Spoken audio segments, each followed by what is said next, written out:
CEO claimed the virgin girl from the slum and turned her into a woman. Hi, my beautiful family. Welcome back to Mr. Peter Stories.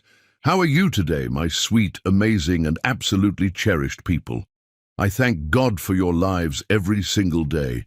Your presence here is not just a blessing, it's a gift. You are the heartbeat of this channel, and I carry you in my heart with so much love and gratitude.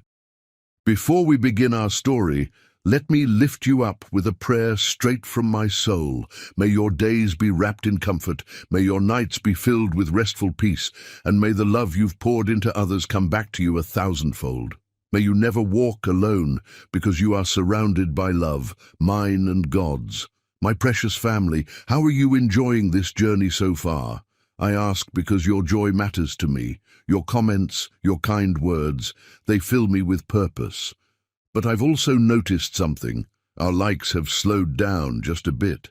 My beautiful ones, it takes only 2 seconds to press that like button, just 2 seconds to spread love, and it truly means more than you can imagine. So tell me, how many of you have been riding with us from the start? I want to hear your beautiful voices. Now take a deep breath, lean back, and let's step into this brand new story, hand in hand, heart to heart, as one loving family. The rain pelted against Abby Gomez's skin like tiny needles as she struggled through the rapidly rising water. The storm had struck without warning, transforming the narrow streets of her neighborhood into raging rivers within hours. Lightning cracked across the midnight sky, illuminating the terror on her face as she watched her apartment building groan under the assault of wind and water. "Get out! Everyone get out now!" she shouted to her neighbors, her soaked t-shirt clinging to her curves as she helped an elderly woman toward higher ground. At 24, Abby had survived many hardships in this forgotten corner of the city. But nothing like this. Water had already reached her waist, the current threatening to sweep her away with each step. Another flash of lightning revealed a section of her building collapsing, and her heart sank. Everything she owned, the little she had managed to accumulate, would be gone by morning. 10 blocks away, Bill Brown cursed as his Bentley stalled in the flooded street. The 35-year-old CEO had been returning from a business dinner when the storm hit with apocalyptic fury. Now stranded, he watched through the windshield as the water level rose around his luxury vehicle. "Damn it," he muttered, loosening his Italian silk tie and assessing his options. Stay in the car and risk drowning, or brave the storm and find shelter. The decision was made for him when water began seeping through the door seals. Bill abandoned the Bentley, his tall, muscular frame fighting against the wind as he sought higher ground. His expensive suit was ruined within seconds, plastered against his broad shoulders and strong chest as he pushed forward. The screams reached him before he saw her. A woman's voice, desperate and determined, rising above the howl of the storm. Bill followed the sound until he spotted Abby, now trapped between a collapsed section of road and the rising water. "Hold on!" he shouted, though his voice was nearly lost in the roar of thunder. Abby turned, seeing only the silhouette of a man approaching through the curtain of rain. Fear flashed through her. Women in her neighborhood knew to be wary of strange men, especially in vulnerable situations. But as another section of her building collapsed behind her, she realized she had no choice. Bill reached her, his strong arms encircling her waist as he pulled her away from the crumbling structure. "Are you hurt?" he asked, his face inches from hers. Abby looked up, momentarily stunned by the intensity of his blue eyes. Water streamed down his chiseled features, his dark hair plastered to his forehead. Even drenched and disheveled, he exuded confidence and authority, a man completely out of place in her world. "My home," she managed, pointing to the collapsing building. "Everything I own." "Forget about that," Bill commanded, his deep voice cutting through the chaos.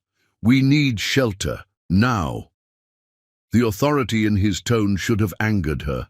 Abby had spent her life fighting against men who thought they could tell her what to do. But something in his eyes spoke of concern rather than control, and she found herself nodding. "There's an abandoned warehouse on higher ground," she said, pointing through the deluge. "This way." They fought through the storm together, Bills, and never leaving the small of her back as he guided her through the treacherous streets. Twice he caught her as she stumbled, his strong arms keeping her from being swept away by the current. By the time they reached the warehouse, they were both gasping for breath. The abandoned building offered little comfort, just a roof and dry floor, but it was salvation compared to the chaos outside. Abby collapsed against a wall, her entire body trembling with cold and adrenaline. Without the rain washing them away, she became acutely aware of how her soaked clothes revealed every curve of her body. Bill seemed to notice too, his eyes briefly traveling over her form before he respectfully looked away. "We need to get warm," he said matter-of-factly, shrugging out of his sodden jacket. "Hypothermia is a real risk." Abby wrapped her arms around herself, suddenly shy. "I'm fine." "You're shaking," he countered, approaching her slowly. "Body heat. It's our only option right now." He sat beside her, and despite her initial reluctance, Abby found herself drawn to his warmth. When he cautiously put his arm around her shoulders, she didn't pull away. "I'm Bill," he said softly. "Bill Brown." "Abby Gomez," she replied, trying to ignore how her body responded to his proximity. His cologne, expensive and masculine, still clung to his skin beneath the smell of rain. "Thank you for helping me find shelter," he said, his breath warm against her ear. Lightning flashed again, illuminating the warehouse in stark white light. In that brief moment, their eyes met, and something electric passed between them. A recognition, a possibility, a danger. "What were you doing in this neighborhood?" Abby asked, trying to distract herself from the warmth of his body against hers. "You don't belong here." Bill laughed, a rich sound that seemed to vibrate through her. "My car had other ideas, probably totaled now." "Poor you," Abby said with a hint of sarcasm. "One less luxury car in your collection." Instead of taking offense, Bill smiled, a genuine smile that transformed his serious face. "You think I have a collection? Men like you always do? Men like me?" His voice dropped lower, an intimate rumble in the darkness. "And what kind of man am I, Abby Gomez?" The way he said her name sent shivers through her that had nothing to do with the cold. "Rich, powerful, used to getting what you want." His arm tightened slightly around her. "And what about women like you?" "Women like me survive," she answered simply. "We don't have the luxury of wanting." The rain continued to pound against the roof, but inside the warehouse a different kind of storm was brewing. As the night grew colder, they moved closer together, the boundaries between them dissolving with each passing hour. Abby told herself it was just for warmth, just for survival, but her racing heart suggested otherwise.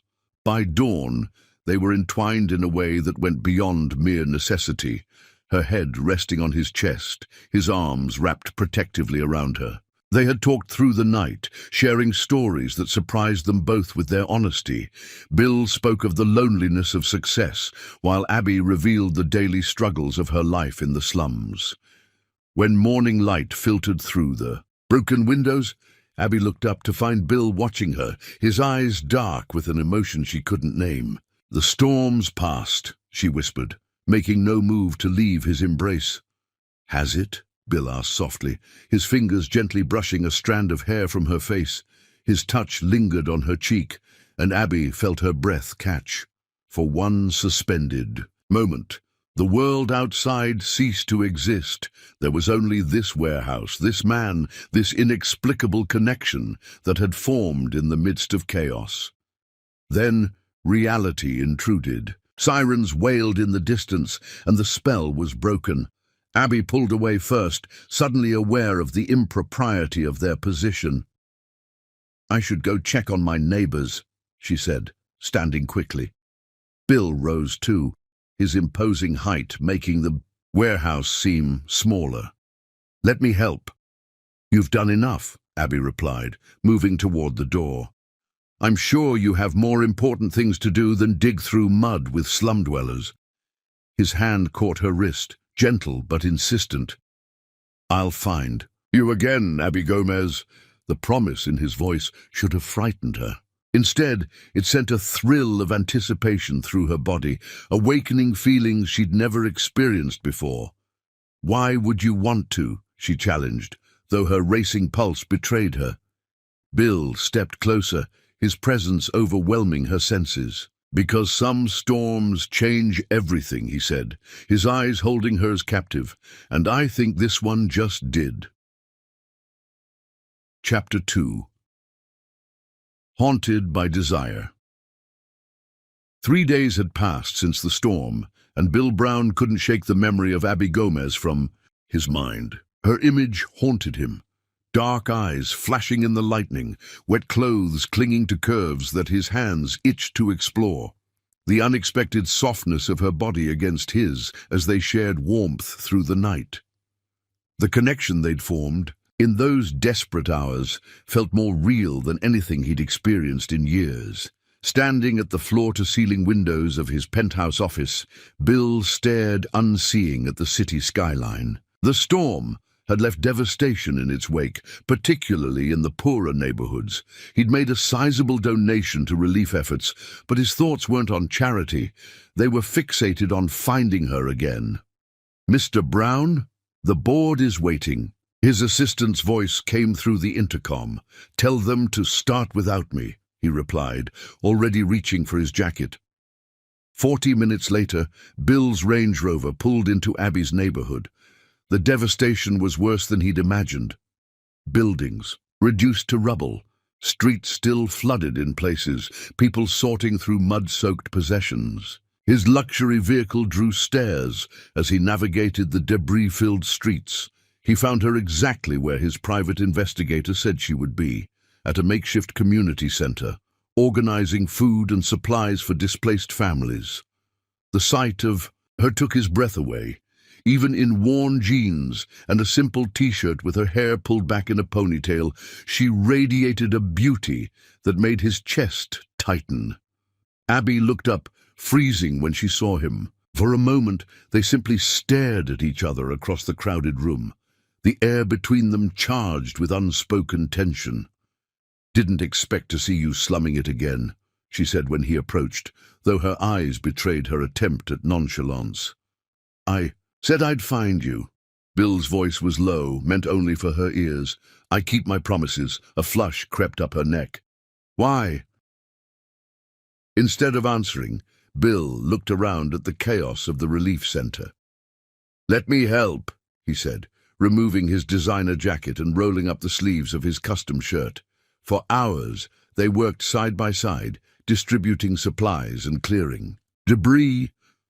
Bill's presence caused a stir. A billionaire CEO doing manual labor alongside slum residents was unheard of. But he ignored the whispers, focused entirely on the woman who moved with such purpose and compassion among her neighbors. As dusk fell, they found themselves alone in the storeroom, organizing the remaining supplies. "You never answered my question," Abby said softly, not looking at him. "Why did you come back?" Bill stepped closer, close enough to smell the light floral scent of her skin beneath the day's sweat and dust. "You know why." Her breath caught. "I don't. Look at me," he commanded gently. When she raised her eyes to his, the vulnerability there nearly undid him. Bill reached out, his fingers brushing a smudge of dirt from her cheek. The simple touch sent electricity through them both. "I haven't been able to sleep," he admitted, his voice rough with desire. "Every time I close my eyes, I see you. I feel you against me in that warehouse. I hear your voice. It's driving me insane." Abby's lips parted slightly, her chest rising and falling more rapidly. That was just survival. Body heat. Is that what you tell yourself? His fingertips traced the line of her jaw, coming to rest just beneath her chin. "Because I think we both know it was more." She didn't pull away from his touch, but uncertainty clouded her eyes. What could someone like me possibly offer someone like you, besides the obvious? The implications stung more than Bill expected. Is that what you think I want? Just sex? Isn't it? Her challenge carried the weight of every disappointment she'd ever experienced.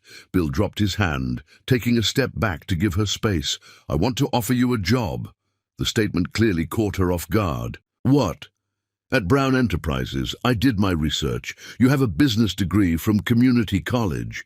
You maintained a 4.0 GPA while working 2 jobs.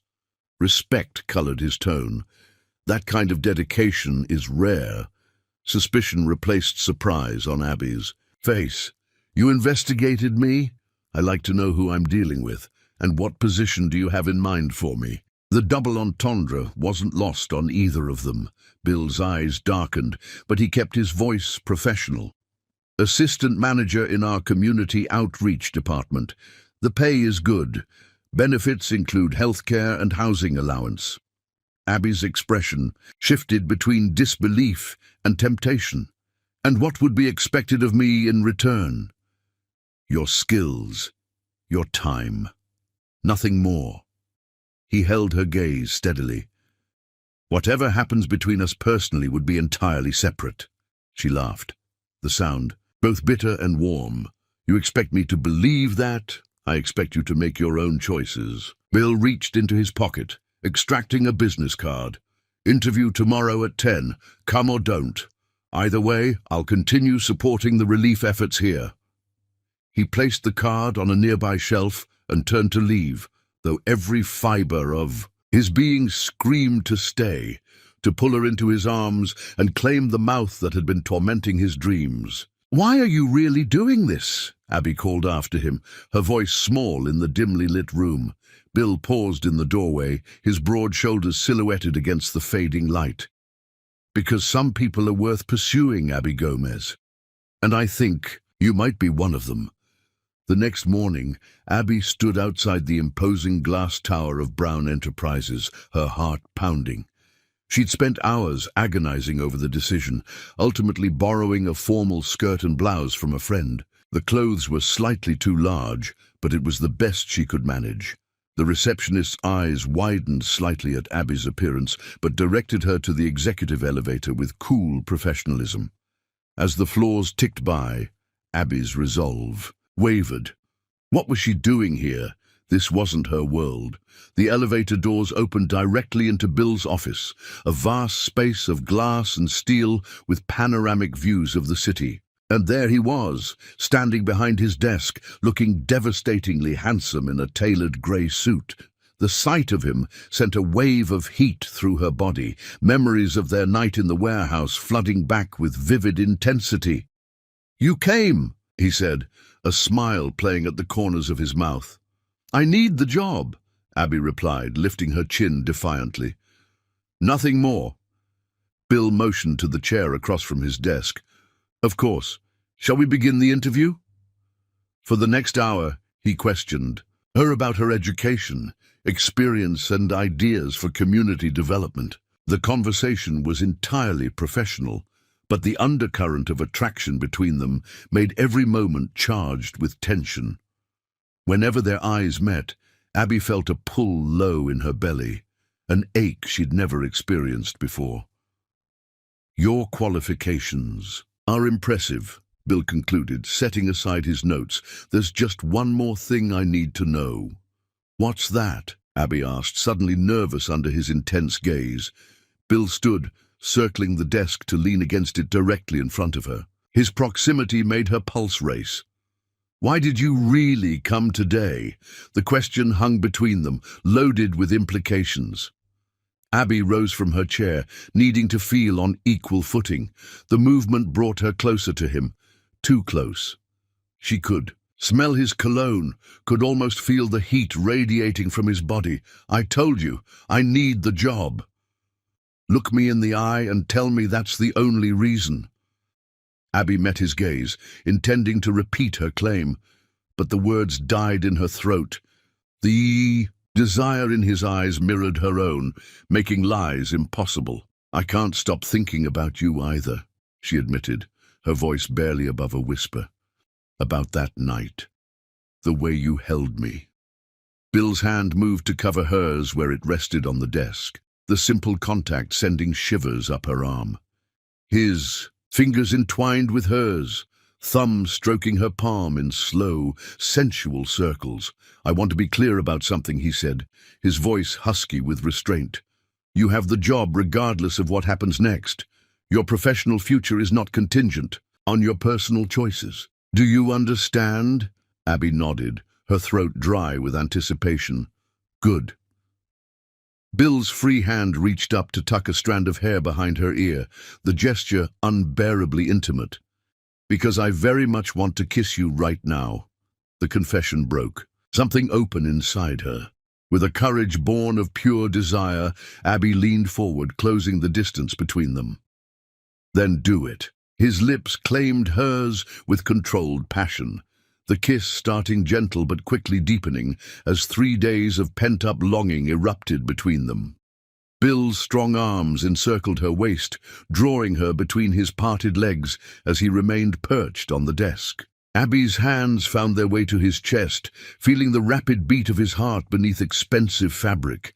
When they finally broke apart, both were breathing hard, the professional pretense shattered beyond repair. "This is dangerous," Abby whispered, against his mouth, even as her body pressed closer to his. Bill's hands slid down to her hips, fingers digging into the soft flesh with barely restrained need. The most worthwhile things usually are. His phone buzzed on the desk, the intrusion of reality breaking the moment. With visible reluctance, Bill released her and checked the screen. "The board meeting. I'm already 20 minutes late." Abby stepped back, suddenly self-conscious. What was she doing? This man could destroy her with a word, could use her and discard her like she was nothing. Yet the way he looked at her, like she was everything, made her willing to risk it all. "You start tomorrow," Bill said, straightening his tie. 9 a.m. My assistant will show you to your office." So I got the job. A smile tugged at Abby's lips. Bill's answering grin was both boyish and predatory.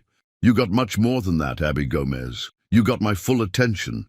As she left the building, Abby's mind raced with possibilities and fears. She was stepping into unknown territory, a world of wealth and power she'd only glimpsed from afar. But more frightening than the job was the man himself, the way he made her feel, the desires he awakened in her untouched body. She had never wanted anyone the way she wanted Bill Brown. The revelation terrified her almost as much as it thrilled her. Whatever game they were playing, Abby knew the stakes were dangerously high. She was risking more than her heart. She was risking her very self, the independent woman she'd fought so hard to become. Yet as a taxi took her back to the ruins of her neighborhood, Abby couldn't bring herself to regret her decision. Something profound had begun in that warehouse during the storm, something that transcended their different worlds and experiences. Whether it led to heartbreak or happiness remained to be seen, but one thing was certain: there was no turning back now. Chapter 3. Dangerous Temptation. Abby's first week at Brown Enterprises passed in a blur of new experiences. Her position in the Community Outreach Department came with an office that, while modest by company standards, was larger than her entire former apartment. Her colleagues were polite but distant, clearly curious about how a woman from the slums had secured such a position, but too professional to ask outright. She threw herself into her work, developing proposals for flood relief programs that would help her former neighborhood. The familiarity of the task grounded her in this unfamiliar world of corporate luxury. But despite her focus, one distraction remained constant: the man whose name adorned the building.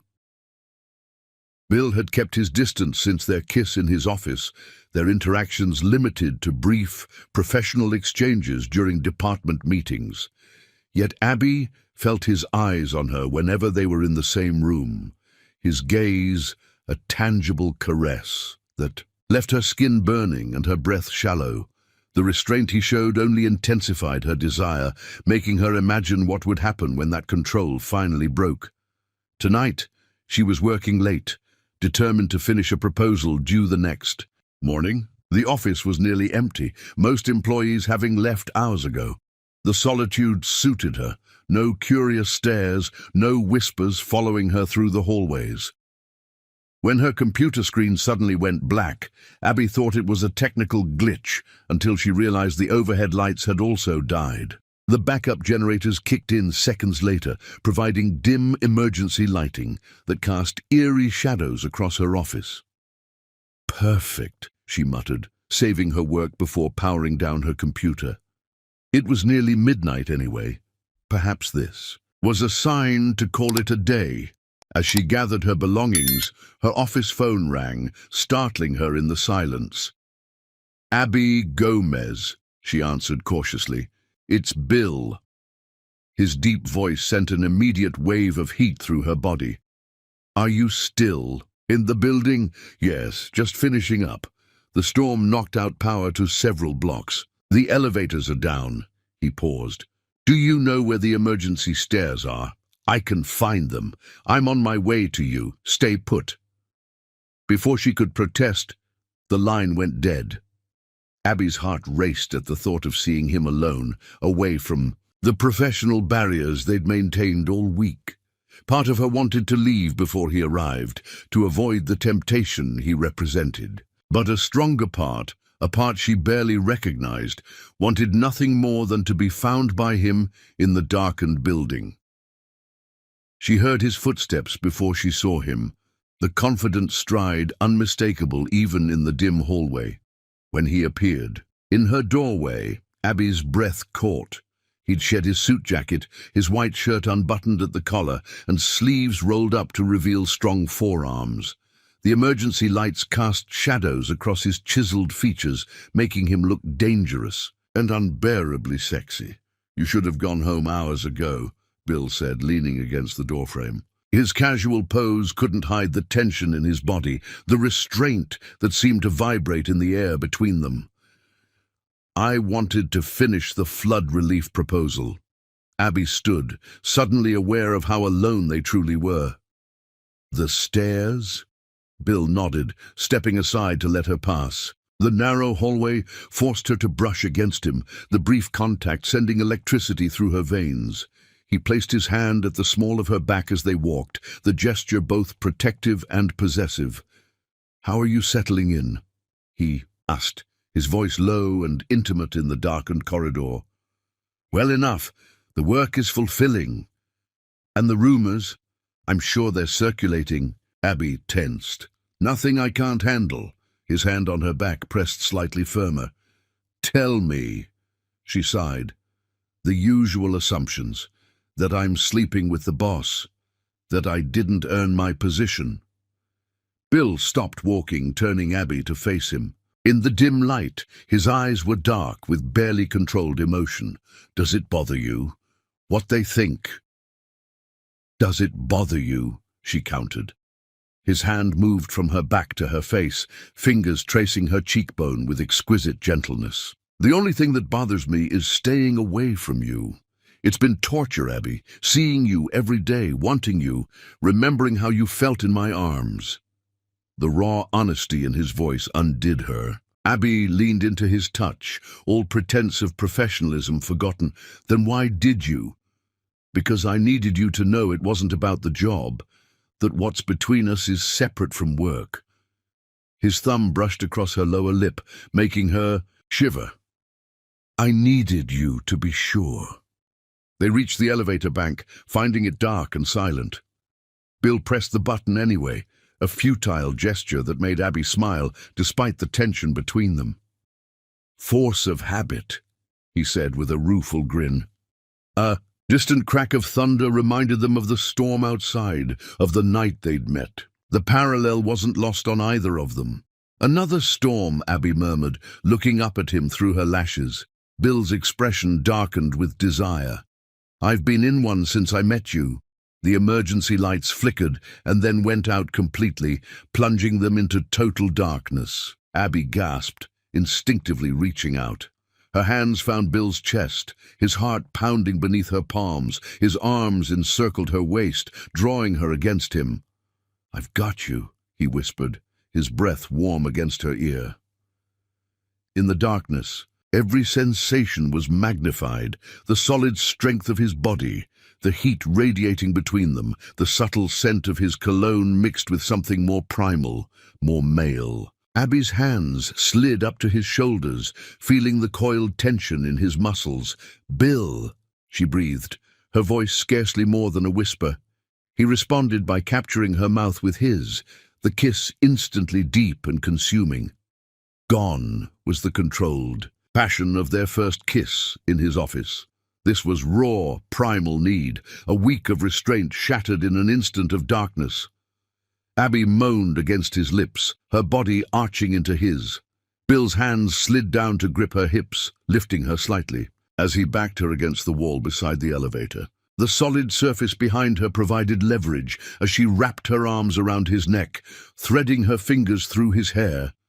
His mouth left hers to trail fire down her throat, teeth scraping gently against her pulse point.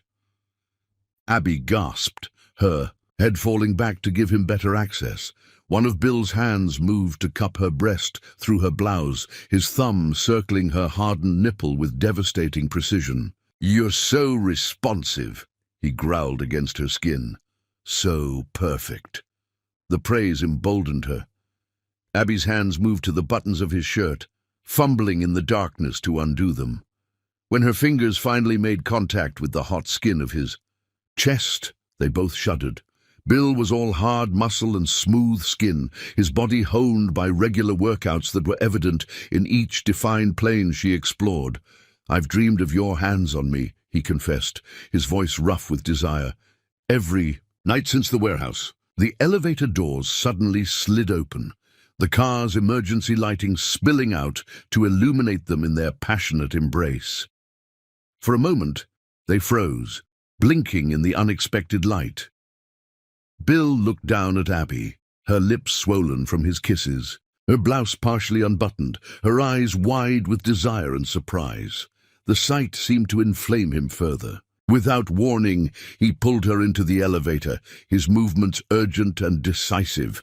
As soon as the doors closed behind them, he had her against the mirrored wall, his mouth reclaiming hers with renewed hunger. Abby wrapped a leg around his hip, drawing him closer to the ache building between her thighs.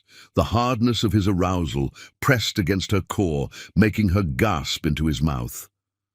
Bill's hand slid under her skirt, fingers tracing the edge of her panties with tantalizing restraint. "Tell me you want this," he demanded, his voice hoarse with need. "Tell me you want me."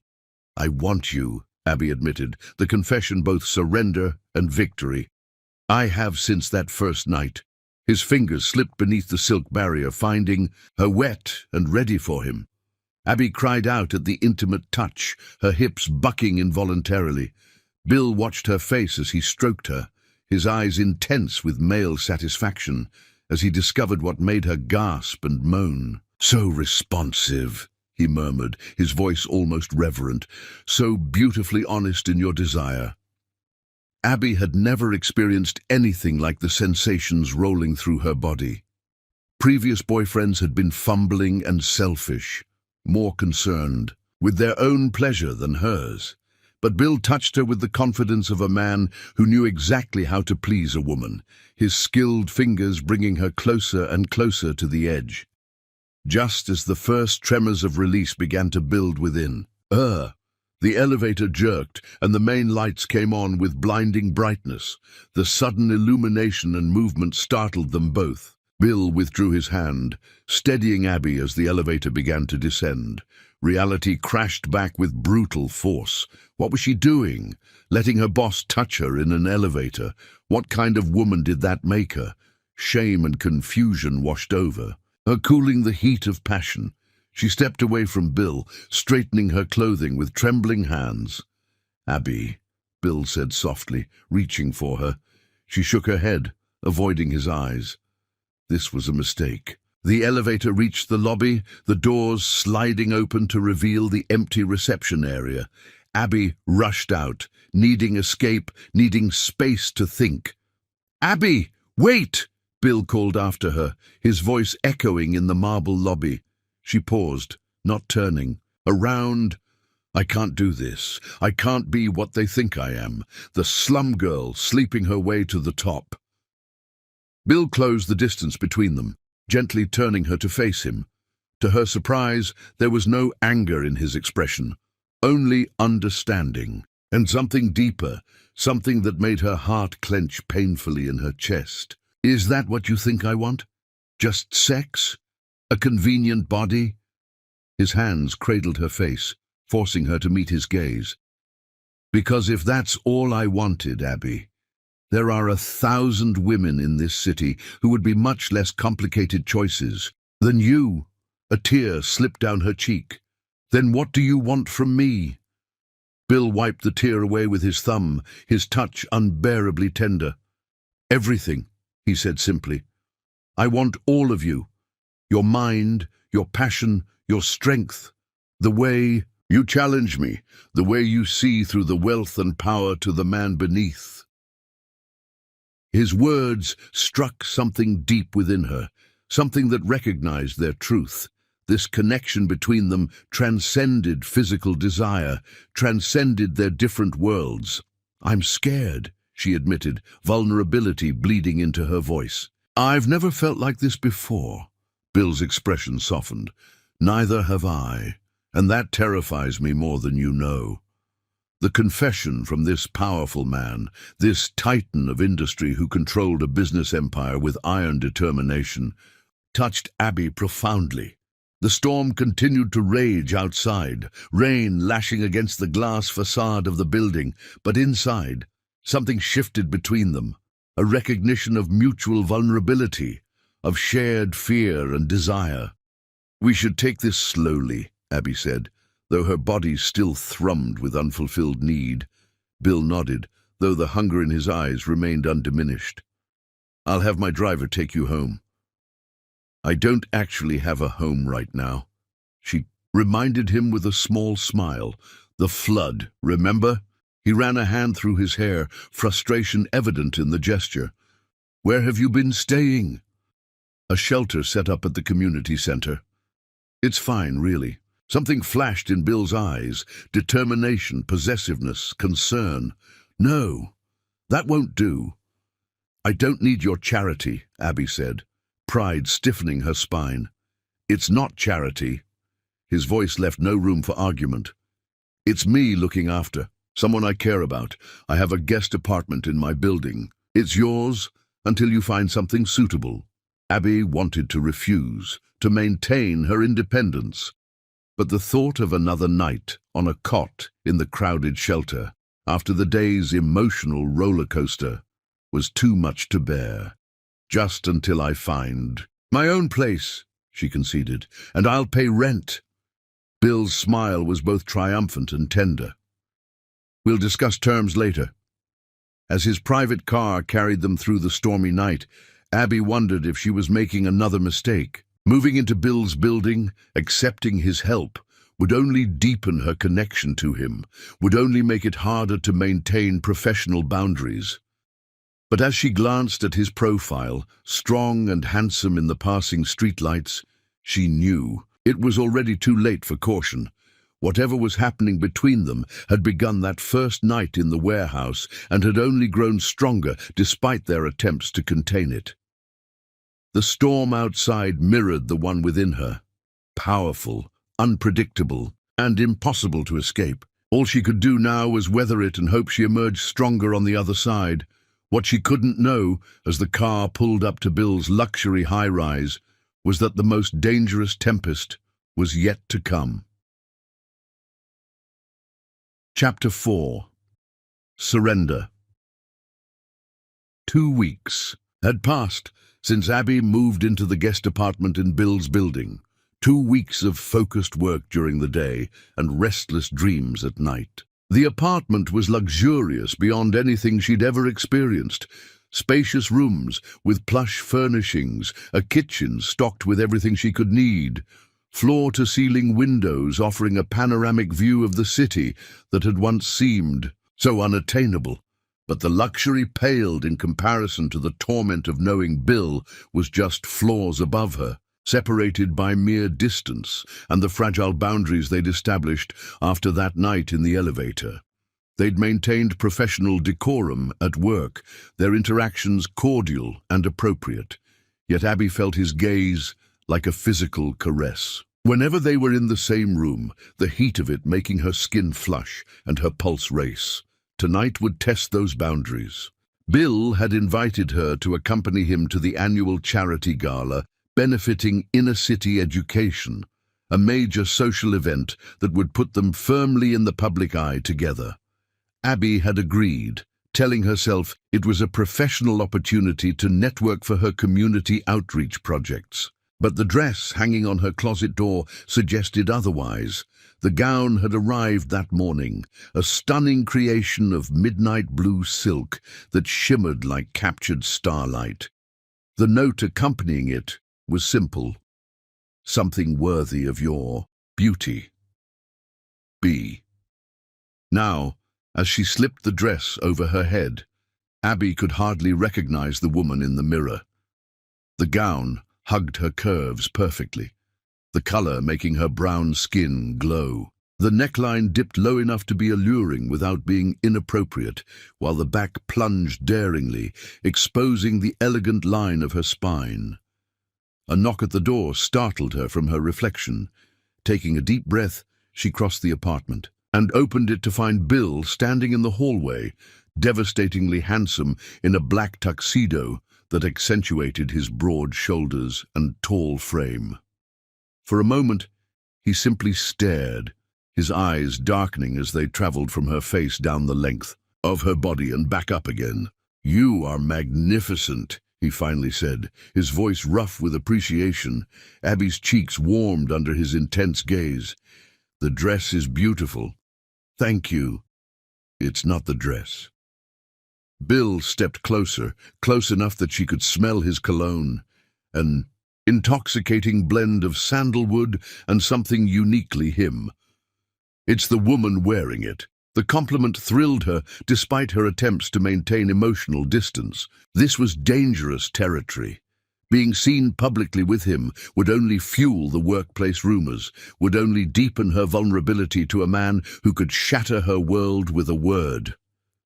"Are you sure about this?" she asked, gesturing between them. Being seen together at such a public event, Bill's expression turned serious. "I've never been more certain of anything. But if you're uncomfortable—" "No," Abby interrupted, surprising herself with the vehemence of her response. "I'm not uncomfortable, just aware of the implications." His hand reached out to tuck a strand of hair behind her ear, the simple gesture sending electricity through her. "Let them talk. What's between us is no one's concern but our own." The ride to the venue in Bill's limousine was charged with unspoken tension. They made small talk about work and the charity, but beneath the conversation ran a current of desire, so powerful Abby could scarcely breathe through it. When Bill's hand occasionally brushed against hers, seemingly by accident, sparks ignited along her skin. The gala was being held at the city's most exclusive hotel, its grand ballroom transformed into a glittering wonderland of crystal and candlelight. As they entered, Abby felt the weight of curious stares. She lifted her chin, determined to show no weakness. "Ready?" Bill asked softly, offering his arm. She placed her hand in the crook of his elbow, drawing strength from his solid presence. "Ready." The evening unfolded in a blur of introductions and conversation.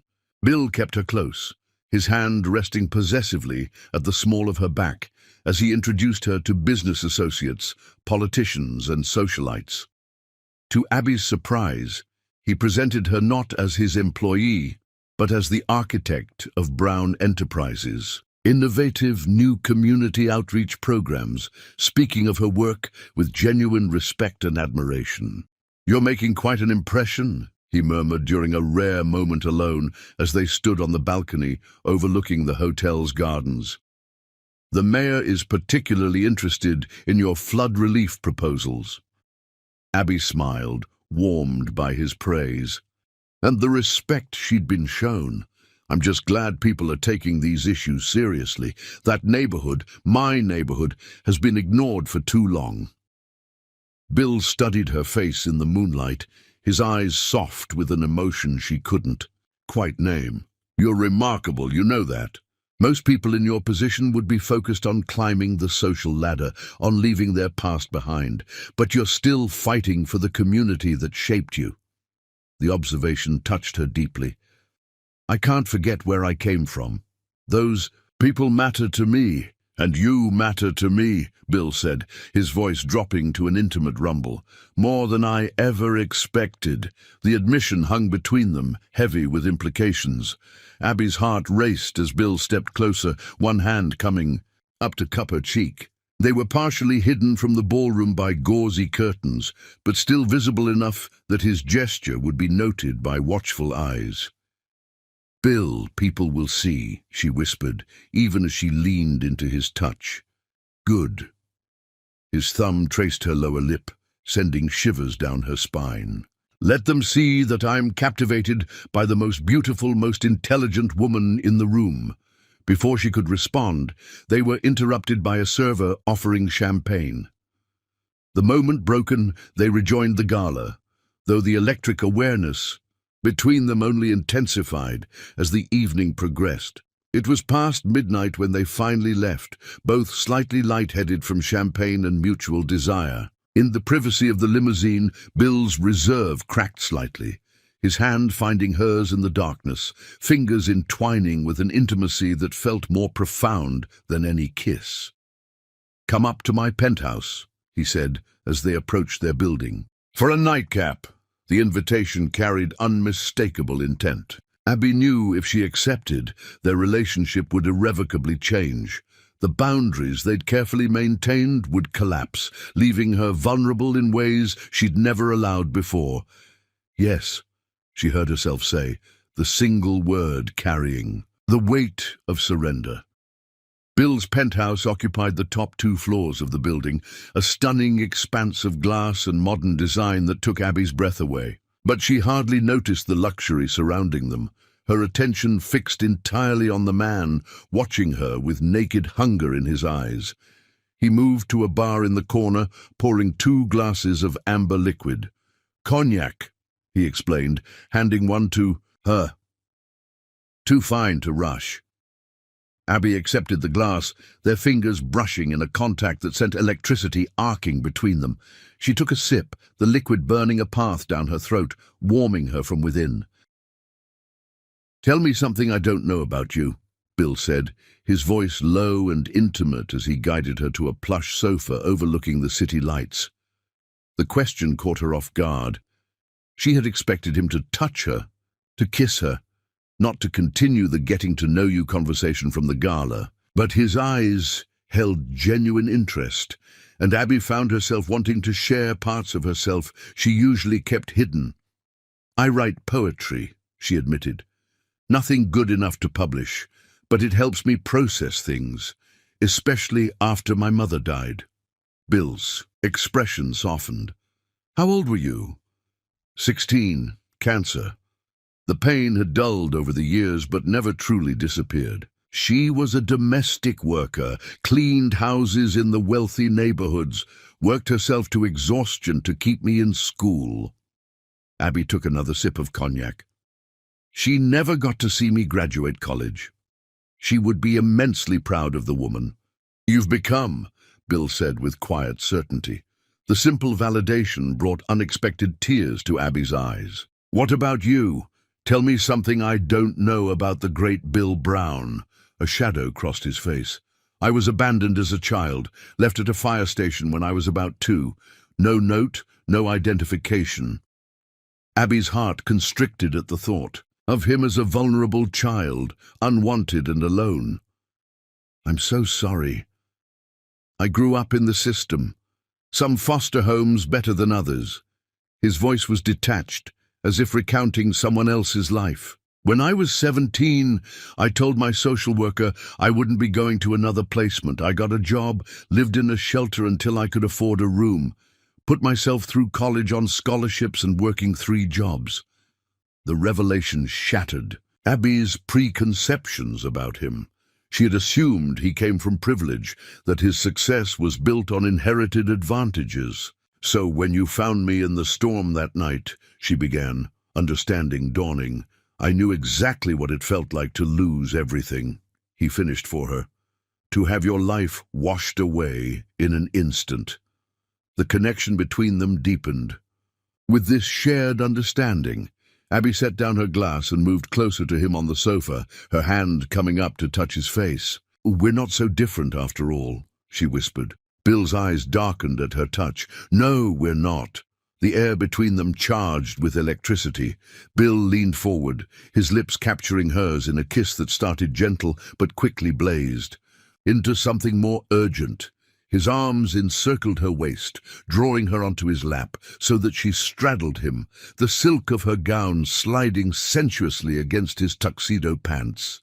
Abby moaned into his mouth as his hands slid up her back, finding the bare skin exposed by the gown's plunging design. His touch left trails of fire in its wake, igniting a need so primal she could barely breathe through it. "I've wanted you since the moment I saw you," Bill confessed against her throat, his lips tracing a path of heat down to the swell of her breasts above the neckline of her dress. Soaking wet in that storm, fierce and beautiful, and so damn brave. His words thrilled her as much as his touch. Abby's hands fumbled with his bow tie, undoing it and then moving to the buttons of his shirt. She needed to feel his skin, needed to touch the man who had consumed her thoughts for weeks. When her fingers finally made contact with the hard planes of his chest, they both shuddered. Bill was all sculpted muscle and smooth skin, his body a testament to disciplined physical training. Abby explored him with wonder, learning the contours of his shoulders, the ridges of his abdomen. "You're perfect," she breathed, pressing a kiss to the hollow of his throat. Bill groaned at the contact, his control visibly fraying. "Abby, if we don't stop now—" His voice was rough with restraint. "I want you to be sure. I need you to be sure." The concern in his voice, the care he took, with her consent, despite his obvious desire, touched her deeply. Abby looked into his eyes, finding not just lust, but something deeper, something that spoke of genuine caring. "I'm sure," she whispered, rising from his lap and extending her hand to him. "Show me your bedroom, Bill." The certainty in her voice seemed to break the last of his restraint.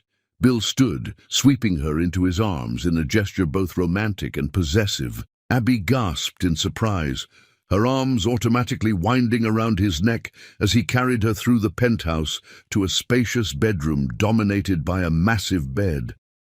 He set her down gently beside it, his hands coming up to cup her face. "You are the most exquisite woman I've ever known," he said, the words a solemn vow in the dim light, "and I want to worship every inch of you." The promise sent heat surging through Abby's veins. Bill turned her slowly, his fingers finding the hidden zipper of her gown and lowering it with tantalizing deliberation. As the dress slipped from her shoulders, his lips followed its path, pressing hot, open-mouthed kisses to each newly exposed inch of skin. Abby trembled under his ministrations, her body responding with an intensity that both thrilled and frightened. No man had ever touched her like this, with such focused attention to her pleasure. When the gown finally pooled at her feet, leaving her in nothing but a delicate lace thong, Bill drew in a sharp breath. His eyes traveled over her naked back, her rounded buttocks, the length of her legs. The naked hunger in his gaze made Abby feel powerful despite her vulnerability. Slowly, she turned to face him, fighting the instinct to cover herself. Bill's expression as he took in her bare breasts, the curve of her waist, the dark triangle between her thighs, was one of reverent awe. "God, you're beautiful," he breathed, his voice rough with desire. Abby reached for him, suddenly impatient with the inequality of their state of undress. Together they removed his clothes, jacket, shirt, pants, underwear, until he stood gloriously naked before her. His body was magnificent, all hard muscle and smooth skin, his arousal evident and impressive. When they came together, skin against skin for the first time, both gasped at the exquisite sensation. Bill guided her to the bed, laying her down with exquisite care before covering her body with his. The weight of him, the heat, the hardness pressed against her softness, overwhelmed Abby's senses. "I need to tell you something," she whispered, as his lips traced a path down her throat to her breast. The words were difficult to say, embarrassment coloring her voice. I haven't." Bill's movement stilled, his eyes finding hers. In the dim light, understanding dawned in his expression, followed by something tender and protective. "You're a virgin?" he asked softly, no judgment in his tone. Abby nodded, vulnerable in her admission. "There was never anyone I trusted enough, anyone who mattered enough." The confession transformed something in Bill's demeanor, the raw hunger in his eyes tempered with tenderness, though the desire remained undiminished. "We can stop," he offered, though the words clearly cost him. "If you're not ready." Abby reached up to touch his face, moved by his consideration. "I don't want to." "Stop. I want it to be you, Bill. I want it to be now." His expression softened with emotion. "Then I'll be gentle," he promised, lowering his head to capture her mouth in a kiss of such exquisite tenderness it brought tears to her eyes. True to his word, Bill's touch turned reverential, his hands and mouth exploring her body with deliberate patience. He discovered what made her gasp and moan, what made her arch against him in pleasure. When his fingers found the wetness between her thighs, Abby cried out, unprepared for the intensity of sensation. "Let go for me," he murmured against her breast, his skilled fingers working magic against her most sensitive spot. "I want to watch you come apart." The combination of his touch and commanding voice pushed Abby over the edge. Release crashed through her in waves of pleasure so intense she cried out his name, her body arching off the bed. Bill watched her face as she shattered, male satisfaction evident in his expression. Before she could recover, he positioned himself between her thighs, the hard length of him pressing against her entrance. He paused there, waiting for her eyes to open, to focus on his. "Are you sure?" he asked one final time, his body trembling with the effort of restraint. In answer, Abby lifted her hips, taking him slightly inside her. The stretching sensation was uncomfortable, but not painful, her body slick and ready from her release. With a groan, Bill pushed forward, breaching the barrier of her innocence with one careful thrust. Abby gasped at the sharp pain, her nails digging into his shoulders. Bill froze, allowing her body to adjust to the intrusion, his face a mask of concerned restraint. "Breathe," he instructed gently, pressing soft kisses to her face. "The pain will pass." True to his promise, the discomfort gradually subsided, replaced by a sensation of fullness and connection that transcended the physical. When Abby experimentally moved her hips, pleasure sparked through her, drawing a moan from them both. "That's it," Bill encouraged, beginning to move within her with shallow, careful thrusts. "You feel incredible, so tight, so perfect."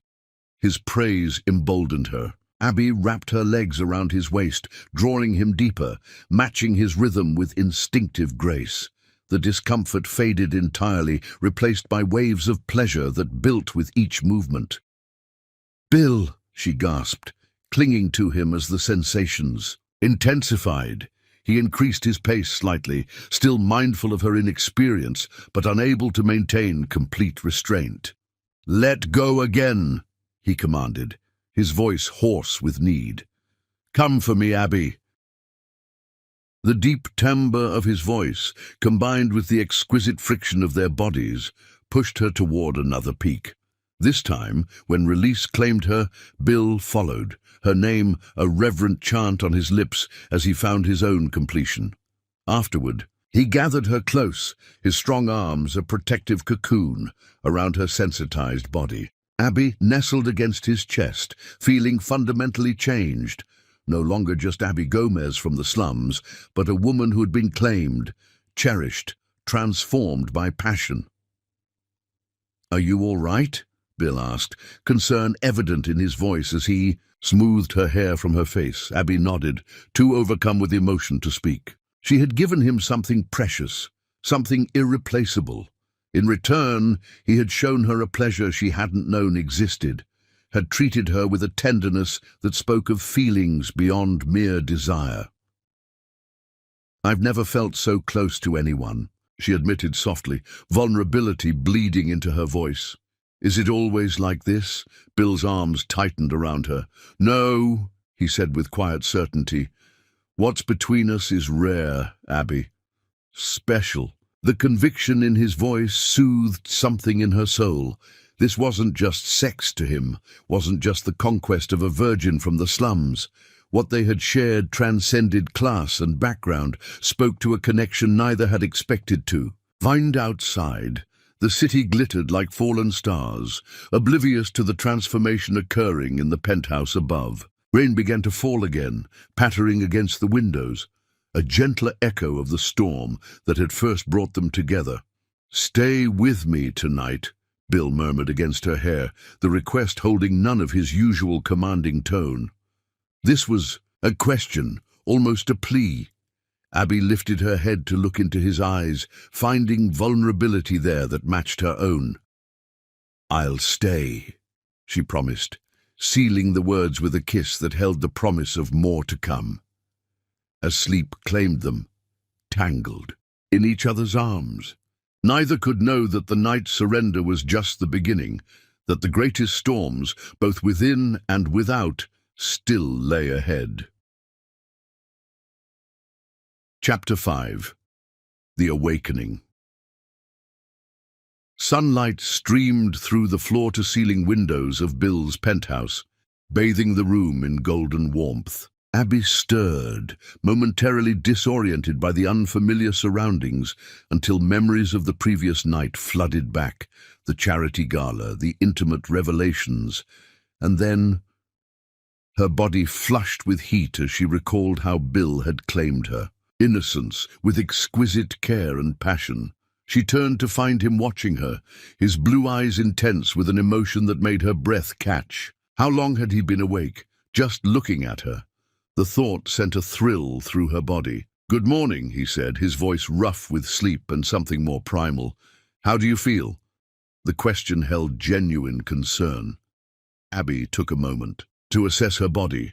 A pleasant soreness between her thighs, a few tender spots where his passion had marked her skin.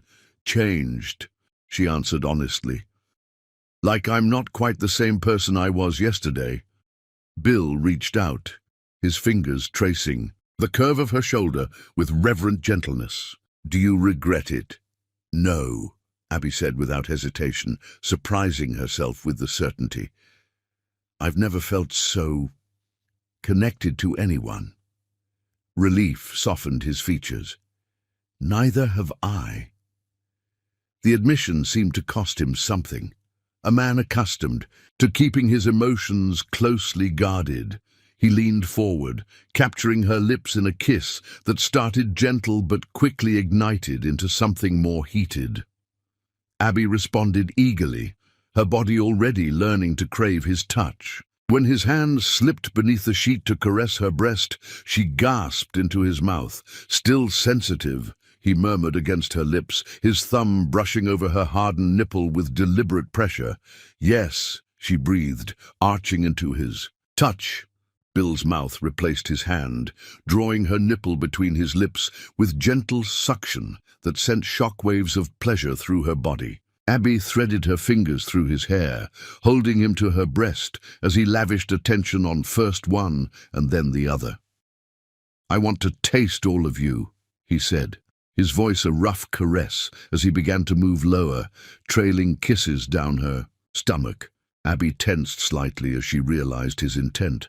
"Bill, I've never—" He paused, looking up at her with eyes dark with desire. "Trust me," he urged softly. "I want to show you pleasure in every way possible." The vulnerability in her expression must have touched something in him, because he moved back up to kiss her lips with exquisite tenderness. "We'll only ever do what you're comfortable with," he promised, "but will you let me show you how good this can feel?" His consideration, his patience, despite the obvious hunger in his eyes, melted Abby's hesitation. She nodded, a flush spreading across her cheeks. Bill's smile was both tender and predatory as he moved down her body again, settling between her thighs.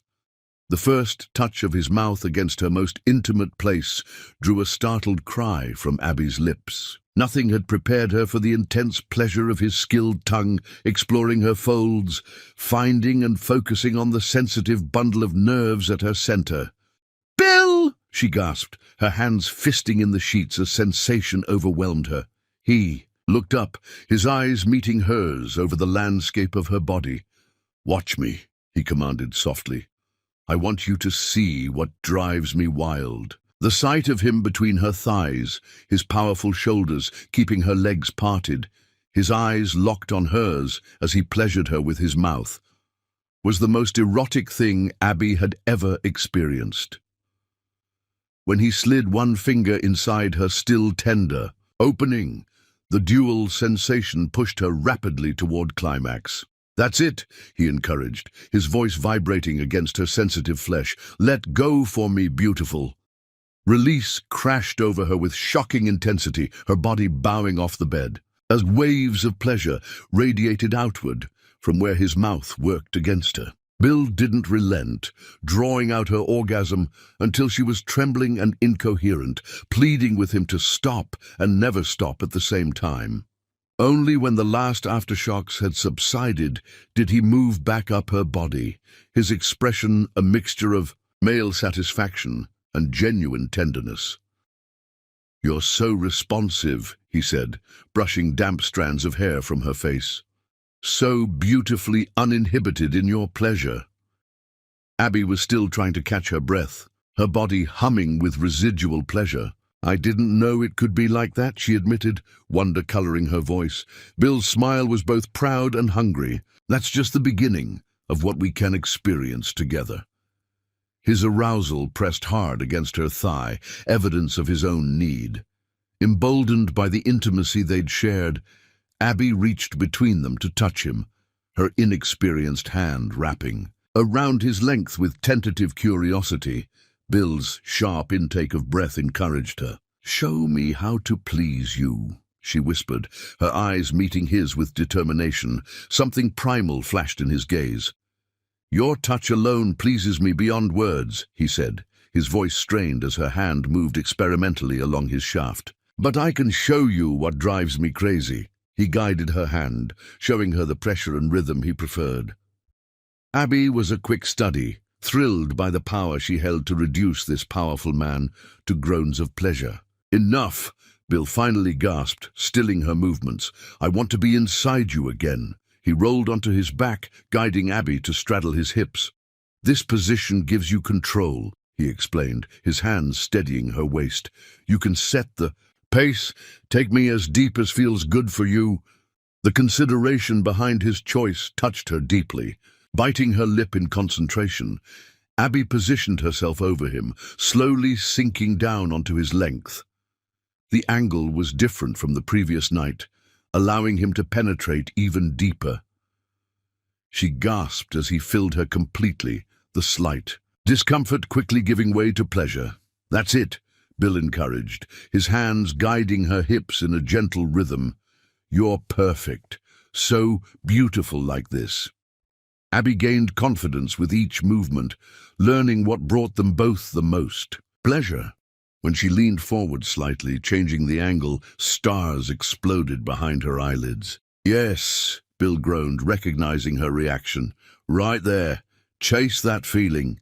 His words, combined with the exquisite friction where their bodies joined, pushed Abby toward another peak. This time she wasn't surprised by the intensity of her release, surrendering to it with newfound confidence. As she tightened around him, Bill's control snapped. With a powerful surge of his hips, he joined her in climax, her name a prayer on his lips. Afterward, they lay tangled together, skin slick, with perspiration, hearts gradually slowing from their frantic pace. Abby's head rested on Bill's chest, his steady heartbeat beneath her ear, a comforting rhythm. "Stay here today," he murmured, stroking her hair. "I'll call the office. Tell them we're both working from home." The suggestion was tempting. A day spent exploring each other's bodies, learning each other's minds, but practical concerns intruded on the fantasy. "I have a meeting with the mayor's office about the flood relief program," Abby reminded him reluctantly. "It's too important to reschedule." Bill sighed, his fingers continuing their gentle path through her hair. "Always so responsible," he said, but his tone held admiration rather than disappointment. "It's one of the things I admire most about you." His praise warmed her more than she expected. They showered together, the intimate act of washing each other's bodies, leading to another passionate encounter against the marble wall. By the time they finally emerged, dressed and ready for the day, Abby's body hummed with a pleasant satisfaction she'd never known before. "I'll have the car take you to your meeting," Bill said, as they rode the elevator down. In the confined space, he couldn't seem to stop touching her. A hand at the small of her back, fingers entwined with hers, lips brushing her temple. "And tonight?" Abby asked, surprising herself with her boldness. Bill's eyes darkened with promise. "Tonight I'll show you more ways I can pleasure you," he said, his voice dropping to a register that sent shivers down her spine. "If you're not too sore." The memory of that promise stayed with Abby throughout her day, making it difficult to concentrate on budget proposals and zoning regulations. By the time she returned to the building that evening, anticipation had built to an almost unbearable level. She found Bill waiting in her apartment rather than his penthouse, a domestic scene that touched her deeply. He'd prepared dinner, or rather had it catered, and opened an expensive bottle of wine. "I thought you might be more comfortable here tonight," he explained, his consideration for her feelings evident in the gesture.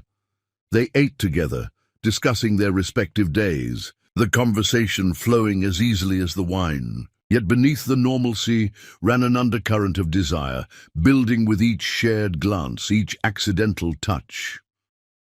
When Bill finally set aside his wineglass and extended his hand to her, Abby took it without hesitation, allowing him to lead her to the bedroom, her bedroom in the apartment he'd provided. "Tonight," he said, his voice low and intimate as he began to undress her with deliberate slowness, "I want to teach you how to prolong pleasure, how to build it until it's almost unbearable before finding release." The promise sent a shiver of anticipation through Abby's body. "Teach me," she whispered, surrendering to his experienced hands. True to his word, Bill introduced her to the art of delayed gratification, bringing her to the edge of climax again and again, only to back away, building her pleasure to heights she hadn't known possible. By the time he finally allowed her release, Abby was practically sobbing with need, her body arching off the bed as wave after wave of intense pleasure crashed through her. "That's it," he murmured against her throat, his own control visibly fraying, as he watched her come apart beneath him.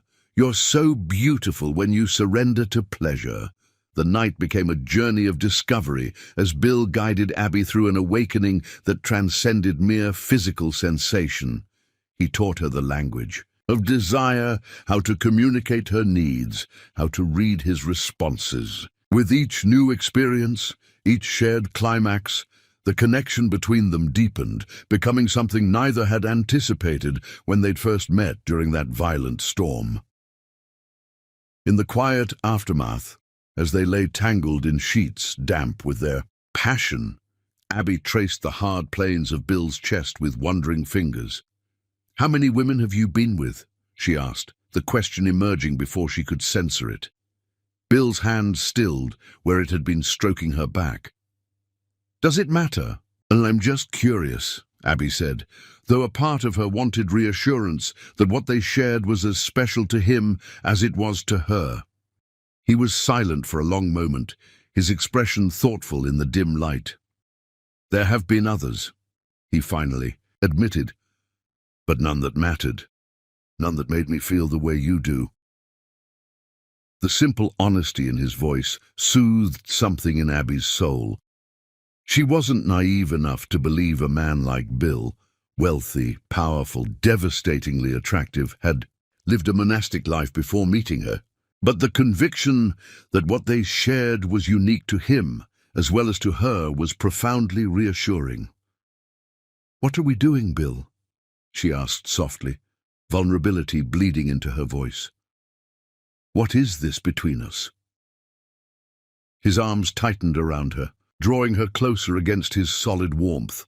"I don't have a name for it yet," he confessed. "I just know I want more. More nights like this. More mornings waking up with you in my arms. More of the way you challenge me, surprise me, make me feel alive in ways I'd forgotten were possible." The words weren't a declaration of love. It was too soon for that, but they held a promise that transcended mere physical desire.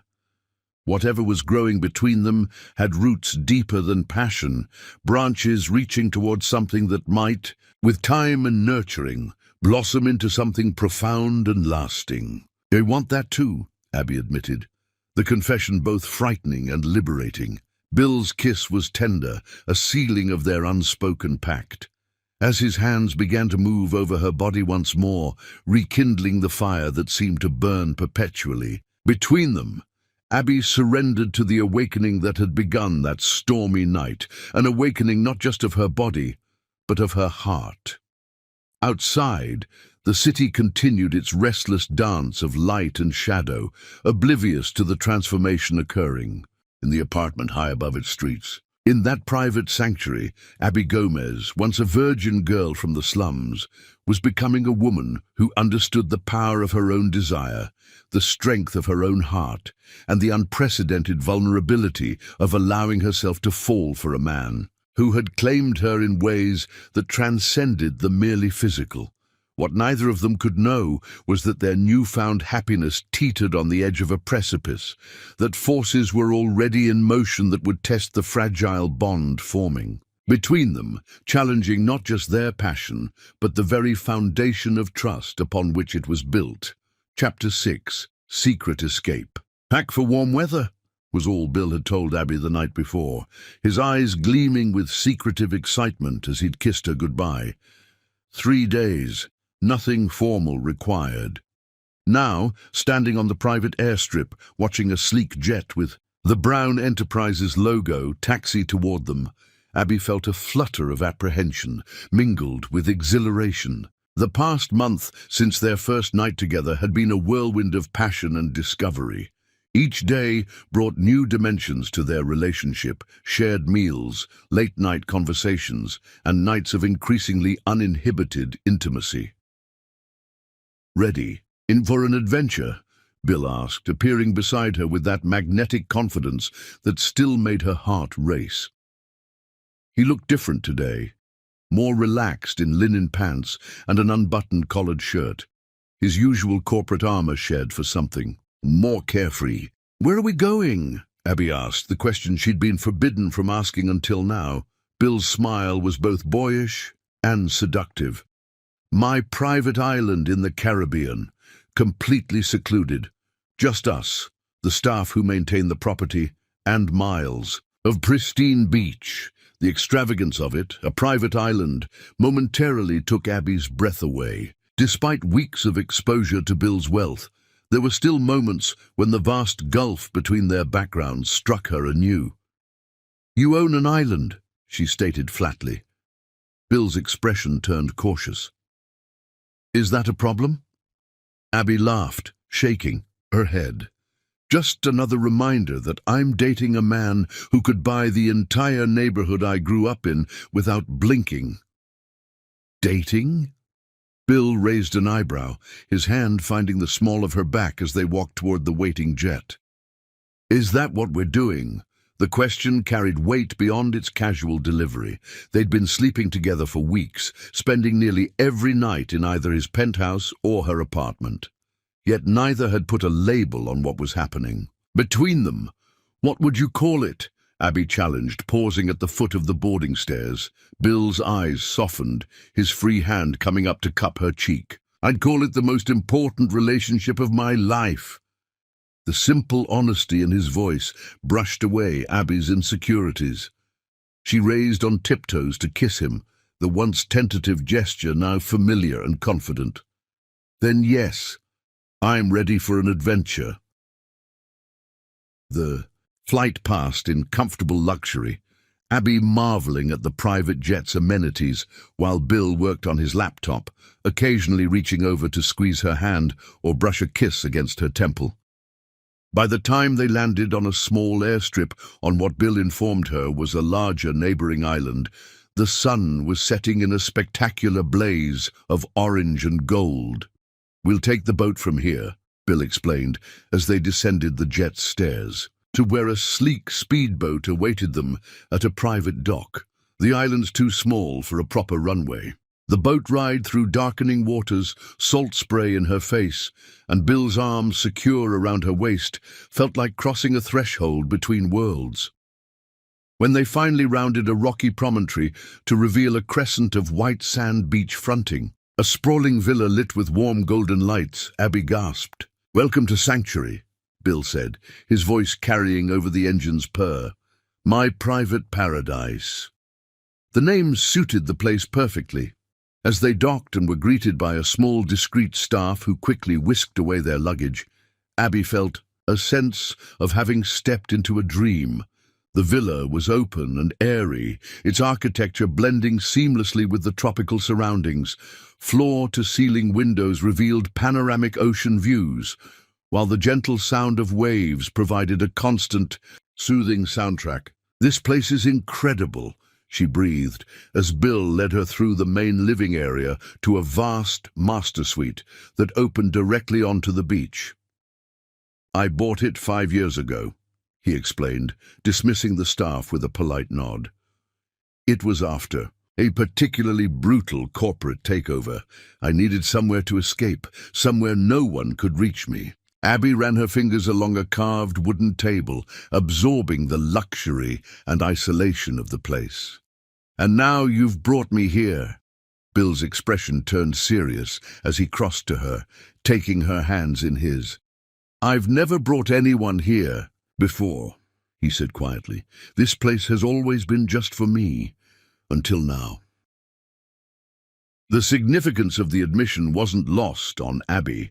This powerful man, who guarded his privacy and vulnerability so carefully, was sharing something deeply personal with her.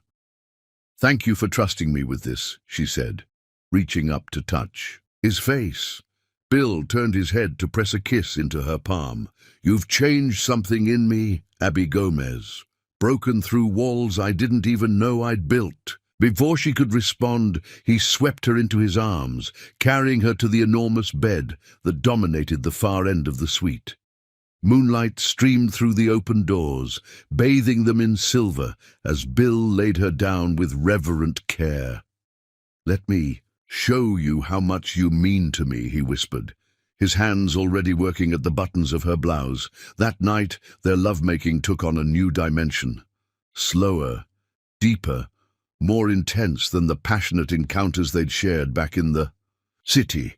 Here, isolated from the world, with only the sound of waves and their mingled breaths, something shifted between them. Bill's usual controlled dominance gave way to a vulnerability that matched Abby's own, creating a perfect balance of giving and taking. Dawn found them tangled together on the beach, a blanket hastily spread beneath them after they'd abandoned the bedroom for the irresistible call of the moonlit ocean. Abby woke first, marveling at the sight of Bill Brown, powerful CEO, ruthless businessman, sleeping peacefully beside her, his face boyish and unguarded in repose. The next 3 days passed in a dreamlike haze of sensual pleasure and deepening intimacy. They swam naked in the crystalline waters, made love on every surface of the villa, shared quiet meals prepared by the chef who appeared only to deliver food before discreetly vanishing. Bill taught Abby to snorkel among the vibrant coral reefs that fringed the island, their bodies moving in perfect synchrony beneath the waves as they discovered an underwater world as magical as the one they were creating together. In the evenings, they talked for hours about their pasts, their dreams, their fears. Bill revealed more about his childhood in foster care, the abandonment issues that had shaped his drive for success and control. Abby shared the struggles of growing up in the slums, of watching her mother work herself to death, of fighting for every opportunity against a system designed to keep her down. On their last night, they sat on the beach watching the sunset.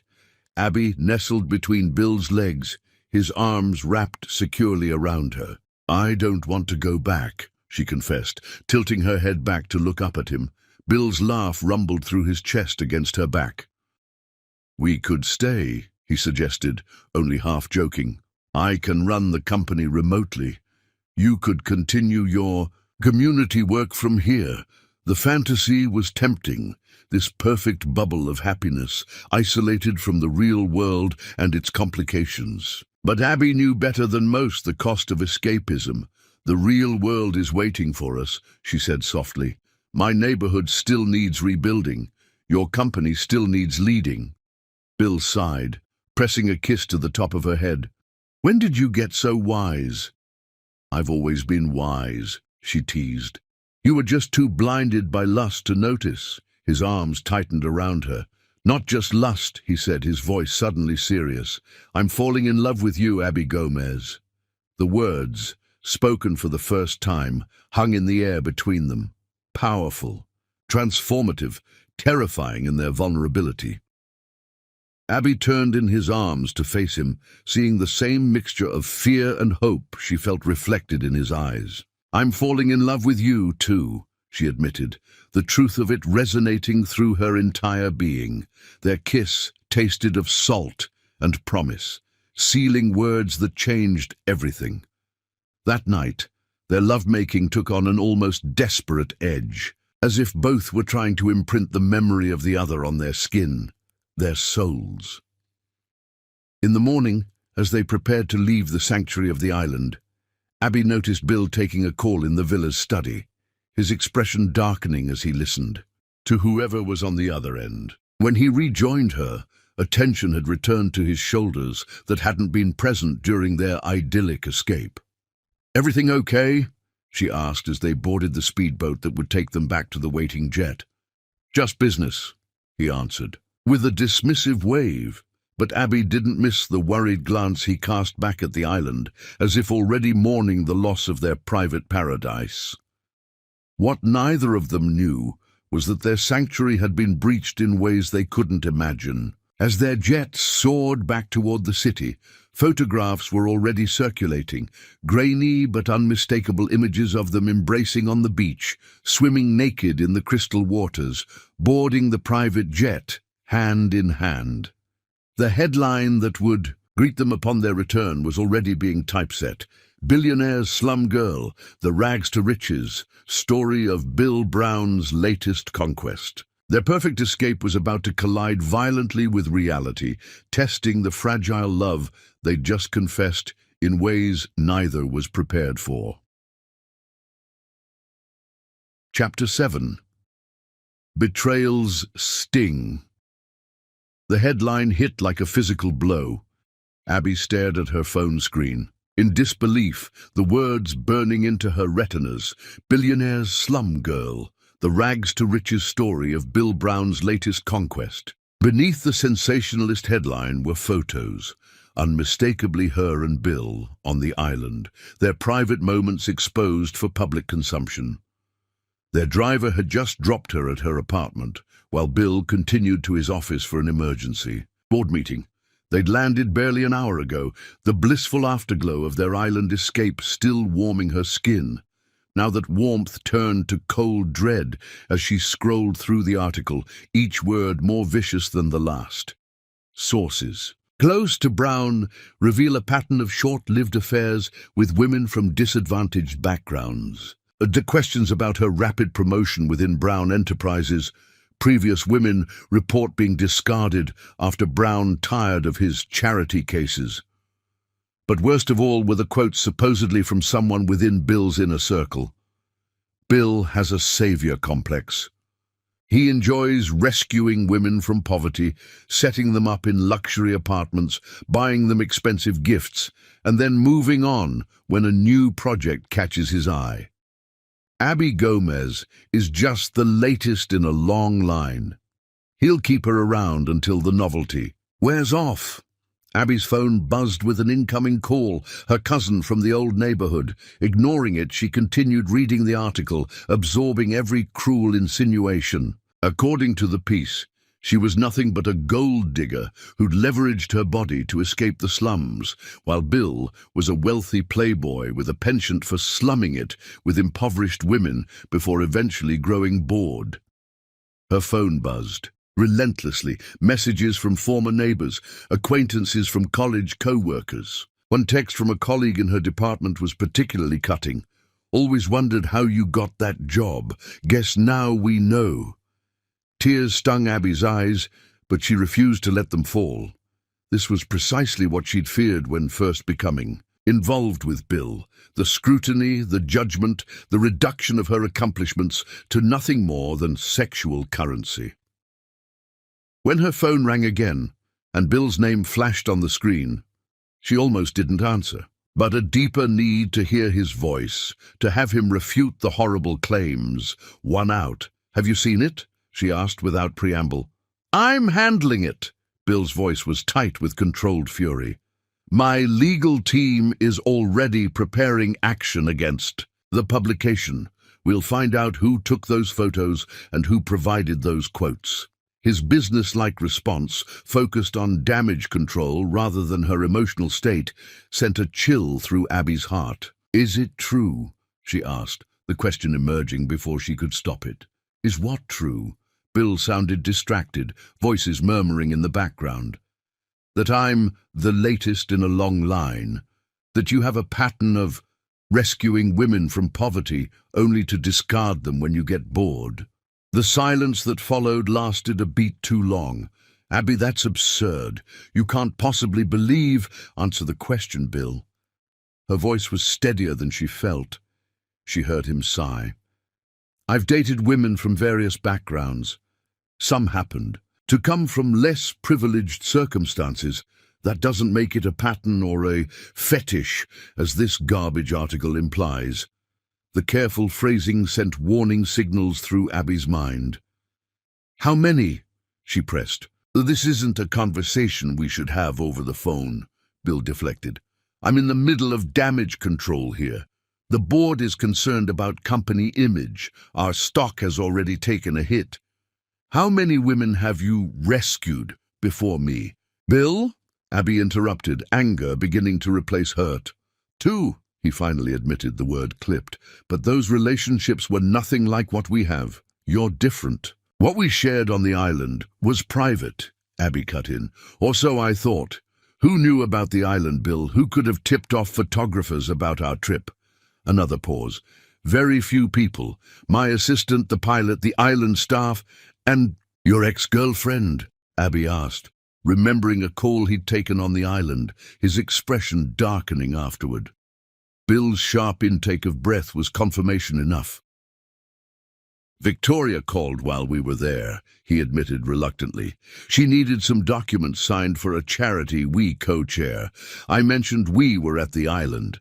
She's not behind this, Abby. She wouldn't—" "The Victoria Winters?" Abby interrupted, the pieces falling into place. "The billionaire heiress you dated last year. The woman whose beauty and sophistication had graced countless society pages, who moved through Bill's world with the ease of birthright." "It ended months before I met you," Bill assured her. "And it was amicable." Abby laughed bitterly. "Clearly. Not as amicable as you thought?" This is exactly what they want. Bill's voice took on a pleading edge. To drive a wedge between us. Don't let them win, Abby. What we have is real. I meant what I said on the island. I'm falling in love with you. The words that had made her heart soar just days ago now rang hollow against the backdrop of public humiliation. I need time to think, she said, her voice trembling slightly. I'll talk to you tomorrow. She ended the call before he could respond, sinking onto her sofa as the full weight of the situation crashed over her. Her carefully constructed professional reputation, her hard-won dignity, both potentially shattered by a salacious story that reduced her to nothing more than a billionaire's exotic plaything. The day passed in a haze of ignored calls and messages. Abby alternated between rage, humiliation, and crushing doubt. Was she truly special to Bill, or just another in a line of impoverished women he'd elevated temporarily before moving on?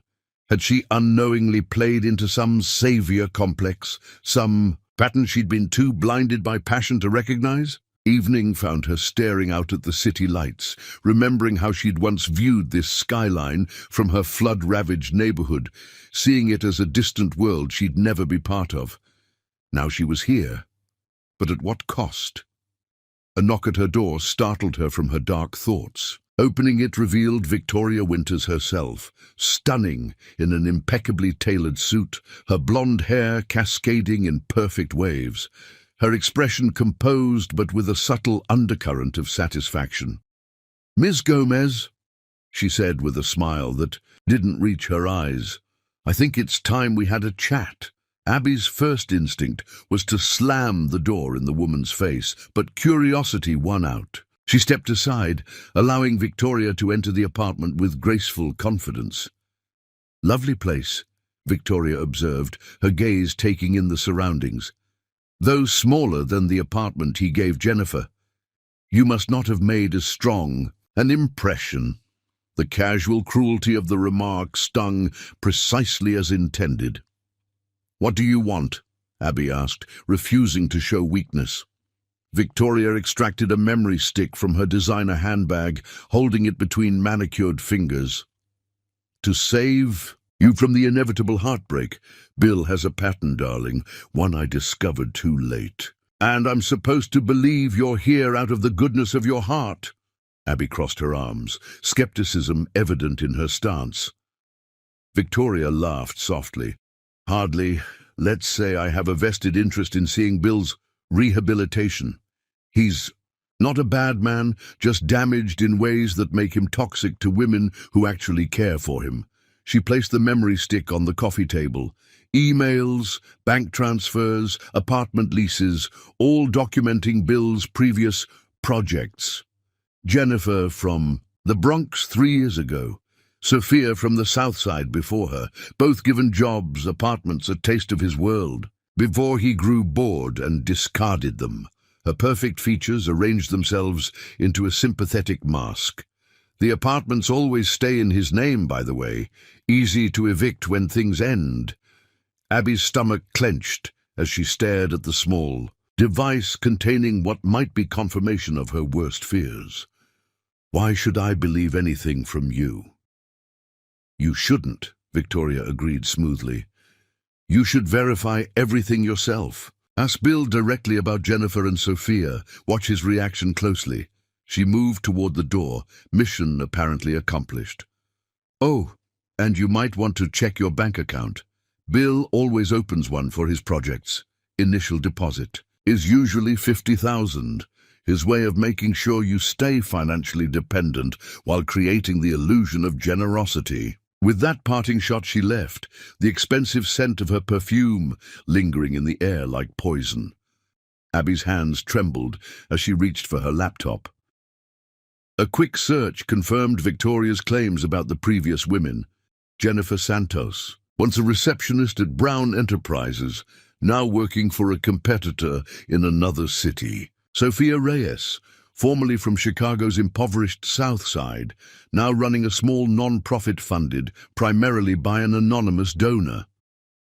Both had followed trajectories disturbingly similar to Abby's own, rescued during personal crises, given jobs and apartments, paraded briefly through Bill's world before disappearing from it. And when she logged into her banking app, there it was, an account she hadn't opened with a balance of exactly $50,000. The first deposit had been made the day after the flood, the day after she'd met Bill. Bile rose in Abby's throat. Had everything, from their chance meeting during the storm to their passionate declarations on the island, been part of some script he'd followed before? Was she just the latest iteration of a pattern rooted in his abandoned child psychology, a woman he saved to heal his own emotional wounds?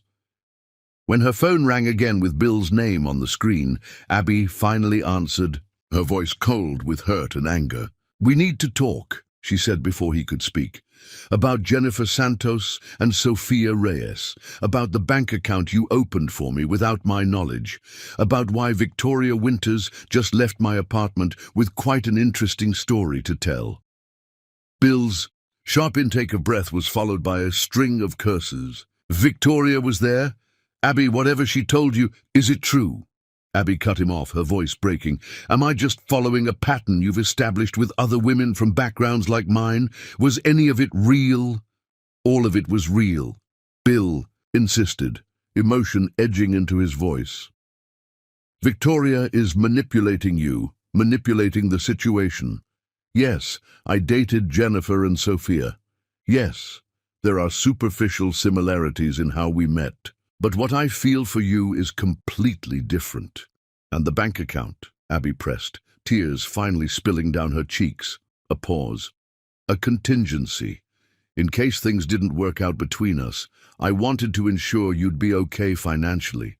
It was meant as protection, not a payment." The explanation, however reasonable on the surface, felt hollow against the mounting evidence of a pattern.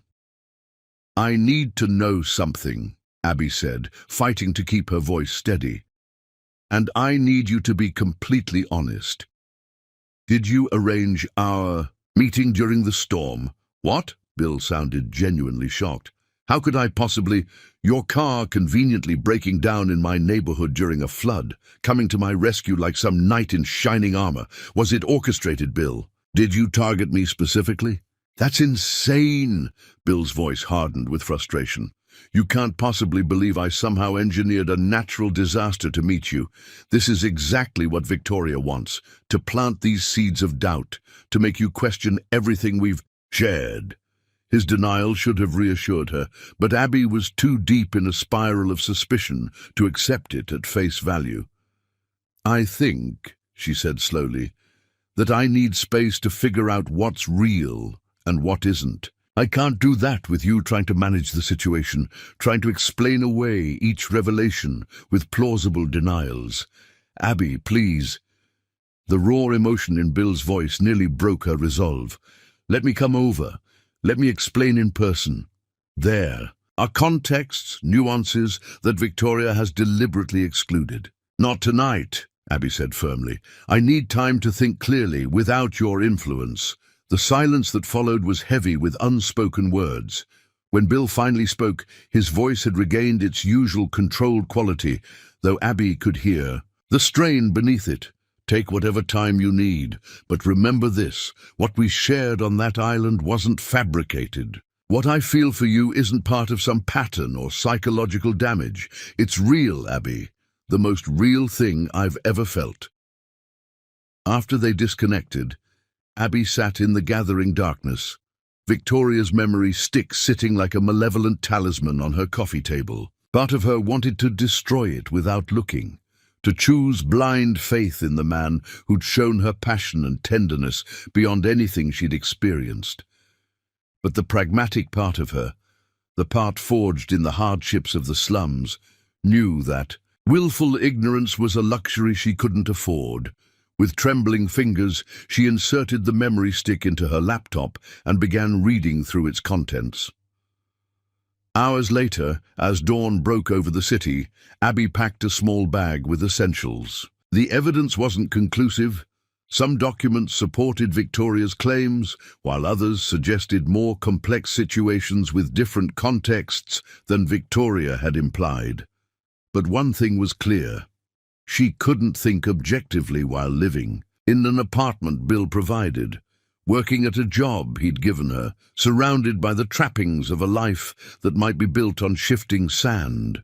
She needed to return to solid ground, to the community that had shaped her, to find clarity away from Bill's magnetic presence and Victoria's poisonous insinuations. As she stepped out of the luxury building for what might be the last time, Abby felt both heartbroken and strangely liberated. She had given Bill her innocence, her trust, her emerging love. Now she needed to reclaim her independence, her judgment, her self-respect. A taxi took her back to her old neighborhood, still rebuilding from the flood's devastation. The contrast between the gleaming tower she'd left and the struggling community she returned to couldn't have been starker. Yet as neighbors recognized her, offering warmth and solidarity despite the gossip now swirling about her, Abby felt a certainty she'd been missing. Whatever happened with Bill, whatever truths she ultimately uncovered, she wouldn't lose herself in the process. The girl from the slums had become a woman capable of standing on her own, and no billionaire, no matter how captivating, could take that transformation away from her. Chapter 8. Hollow Victory. 2 weeks had passed since Abby left Bill's world. Behind, 2 weeks of rebuilding, not just the flood-damaged homes around her, but her own fractured sense of self. She'd taken residence in her cousin's spare room, a far cry from the luxury apartment she'd abandoned, but it felt honest in a way that glossy sanctuary never had. The community had rallied around her despite the gossip. Many remembered Abby from before, the determined girl who'd fought her way to a college degree despite poverty's constraints, who'd returned even after success to help those left behind. They cared little for tabloid speculation about her relationship with a billionaire. Abby threw herself into volunteer work, coordinating the ongoing flood recovery efforts. Without a formal job, she had time to focus on what really mattered, helping families return to habitable homes, ensuring relief funds reached those most in need, advocating with local officials for better infrastructure in historically neglected neighborhoods. Meanwhile, Brown Enterprises continued operating without her, the community outreach programs she'd designed now managed by someone else. Abby had resigned via email 3 days after returning to the neighborhood, a coldly professional message that belied the emotional turmoil behind it. Bill had respected her wish for space, making no attempt to contact her beyond a single formal acknowledgement of her resignation that felt more like his assistant's work than his own. The silence from him hurt more than she cared to admit. "You're doing it again," her cousin Tasha observed one evening as they sat on the apartment's tiny balcony, watching sunset paint the distant skyscrapers gold. Staring at his tower, Abby blinked, realizing she had indeed been fixated on the gleaming spire of Brown Enterprises headquarters visible on the horizon. "Force of habit," she muttered, shifting her gaze. "Girl, you need to either go talk to the man or stop mooning over him," Tasha said with characteristic bluntness. "This in-between thing is eating you alive." "I'm not mooning," Abby protested, weakly, though the ache in her chest suggested otherwise. "Right, and I'm the Queen of England." Tasha handed her a newspaper, folded to reveal a business section article. "Saw this today." The headline made Abby's throat tighten. Brown Enterprises CEO announces $50 million investment in flood zone revitalization. The accompanying photo showed Bill at a press conference, his expression serious and professional. But Abby, who had learned to read the subtle nuances of his face during their intimate weeks together, could see the shadows under his eyes, the strain in his jaw. "He's doing exactly what we planned," she said softly, skimming the article. The initiative was virtually identical to proposals she'd developed during her brief tenure at Brown Enterprises. Low-income housing built to withstand future flooding, local hiring requirements, community ownership structures that prevented gentrification. Seems to me like he's sending a message, Tasha observed, one that's got nothing to do with business and everything to do with you. Abby folded the newspaper, her heart conflicted. Was this Bill's way of reaching out, of showing he valued her ideas even in her absence? Or was it simply good business, a PR move to counter the scandal still simmering in the gossip columns? It doesn't change anything, she said finally. The questions I had are still unanswered. But later that night, alone in the small bedroom that felt increasingly confining, Abby allowed herself to remember their time on the island, the vulnerability in Bill's eyes as he'd confessed his feelings, the gentle way he'd held her as though she was something precious. Had it all been performance, a pattern repeated with other women? Or had there been truth in those moments that transcended whatever damage had shaped him? Across the city, in his penthouse office, Bill Brown stared at financial projections without seeing them.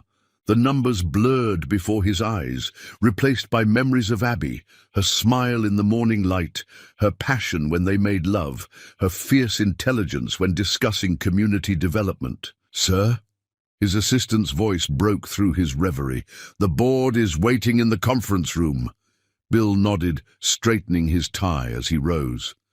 Another day of pretending to care about profit margins and market share when all that truly mattered had walked out of his life 2 weeks ago. He'd respected her request for space, though every instinct had screamed to follow her, to make her listen, to prove Victoria's manipulations for what they were. The $50 million investment in flood zone revitalization had been his compromise, a way to honor Abby's vision while giving her the distance she needed. He'd hoped she might reach out after the announcement, but her continued silence spoke volumes. "The numbers for the first quarter are strong," his CFO was saying when Bill entered the conference room. "Despite the temporary dip following the personal publicity situation, we've fully recovered." Bill nodded mechanically, taking his seat at the head of the table. The personal publicity situation. Such a sanitized way to describe the devastation of having his private life exposed, his relationship with Abby reduced to tawdry speculation. "And the community investment?" he asked, interrupting a presentation on Asian market expansion. "How are we progressing with implementation?" The board members exchanged glances, clearly surprised by his continued fixation on what many viewed as a charitable sidebar to the company's real business. Only his COO, David, who'd known Bill the longest, seemed to understand. "We've secured the necessary permits," David reported. "Local hiring has begun for the initial phase. The community response has been overwhelmingly positive." "And Abby Gomez?" The question slipped out before Bill could stop it, betraying the professional veneer he'd struggled to maintain. "Has she had any involvement with the local organizers?" An uncomfortable silence fell over the room. Finally, David spoke, his voice gentle with understanding. "She's been coordinating independent volunteer efforts in the area. Our team has reached out, but she's declined official involvement with Brown Enterprises projects." The news shouldn't have surprised Bill, yet it felt like a physical blow. Abby was so committed to her community that she'd work alongside his company's initiative, but refused direct connection to him or his organization. The depth of her distrust cut deeper than he'd anticipated. "Sir," his assistant interrupted, appearing at the door with uncharacteristic urgency. "There's a situation requiring your immediate attention." Grateful for the excuse to escape the boardroom's suddenly stifling atmosphere, Bill followed her into the hallway. "What is it?" "Victoria Winters has just given an exclusive interview to City magazine," his assistant said, handing him a tablet displaying an advance copy of the article set to publish the following day. "Our PR team thought you should see it immediately." The headline alone made Bill's blood run cold. The real Bill Brown, an insider's account. Scanning the piece, his fury mounted with each paragraph. Victoria had painted herself as the concerned ex who'd tried to save Abby from his pattern of manipulation. She described in calculated detail how he supposedly targeted vulnerable women from impoverished backgrounds, collecting them as part of some psychological compulsion stemming from his abandoned child status. Most damning were the quotes supposedly from Jennifer and Sophia, his previous girlfriends, describing how they'd been discarded once he tired of his savior role. The fact that both women had signed NDAs as part of their separation agreements, standard for anyone leaving his employment, made direct refutation difficult. "Get legal on this now," Bill ordered, his voice deadly calm despite the rage boiling inside him. "And find Jennifer and Sophia. I want to know if they actually said any of this or if Victoria fabricated their quotes." As his team scrambled to contain this fresh attack, Bill retreated to his private office, pouring himself a rare midday drink. The irony wasn't lost on him. His empire had never been stronger, the billions in his accounts never higher, yet he'd never felt more hollow. Success meant nothing without Abby. The realization struck him with the force of absolute truth. All, the wealth, the power, the achievements he'd pursued with single-minded determination since clawing his way out of the foster system, none of it filled the emptiness her absence had created. Draining his glass, Bill made a decision. He wouldn't fight Victoria's character assassination through lawyers and press releases. He would fight it through actions, by being the man Abby had believed him to be before doubt poisoned what they'd built. In her cousin's apartment, Abby was just returning from a day coordinating volunteer builders when Tasha thrust a tablet into her hands. "You need to see this, now." The interview with Victoria made Abby's stomach churn. The calculated way the woman portrayed herself as Abby's protector while systematically destroying Bill's reputation was breathtaking in its manipulation. Yet beneath the obvious malice, certain details rang true enough to reignite Abby's doubts. "Do you believe her?" Tasha asked after Abby finished reading. "I don't know what to believe anymore," Abby admitted. "Some of it aligns with what I already knew. Some feels exaggerated or twisted." Her phone rang before Tasha could respond. The number was unfamiliar, but Abby answered, desperate for distraction from the turmoil in her mind. "Is this Abby Gomez?" A woman's voice asked. "Yes, who's this?" "Jennifer Santos." The name hit Abby like a physical blow. "Bill's ex. I think we need to talk." Hours later, seated in a quiet corner of a nondescript cafe, Abby studied the woman across from her. Jennifer Santos was beautiful in an understated way, her intelligence evident in her direct gaze. "I never spoke to Victoria or that magazine," Jennifer said without preamble. "Those quotes are fabricated. I signed an NDA when I left Brown Enterprises, but I'm risking it because what she's doing is wrong." Abby's heart raced with conflicting emotions. "Why should I believe you?" Jennifer smiled sadly. "Because unlike Victoria, I have nothing to gain. Here, Bill and I ended 3 years ago. I've moved on, happily married now." She flashed a wedding ring. "But I won't sit by while Victoria destroys him with lies." "So none of it's true?" Abby asked, needing clarity. "The pattern she described?" Jennifer sighed, her expression thoughtful.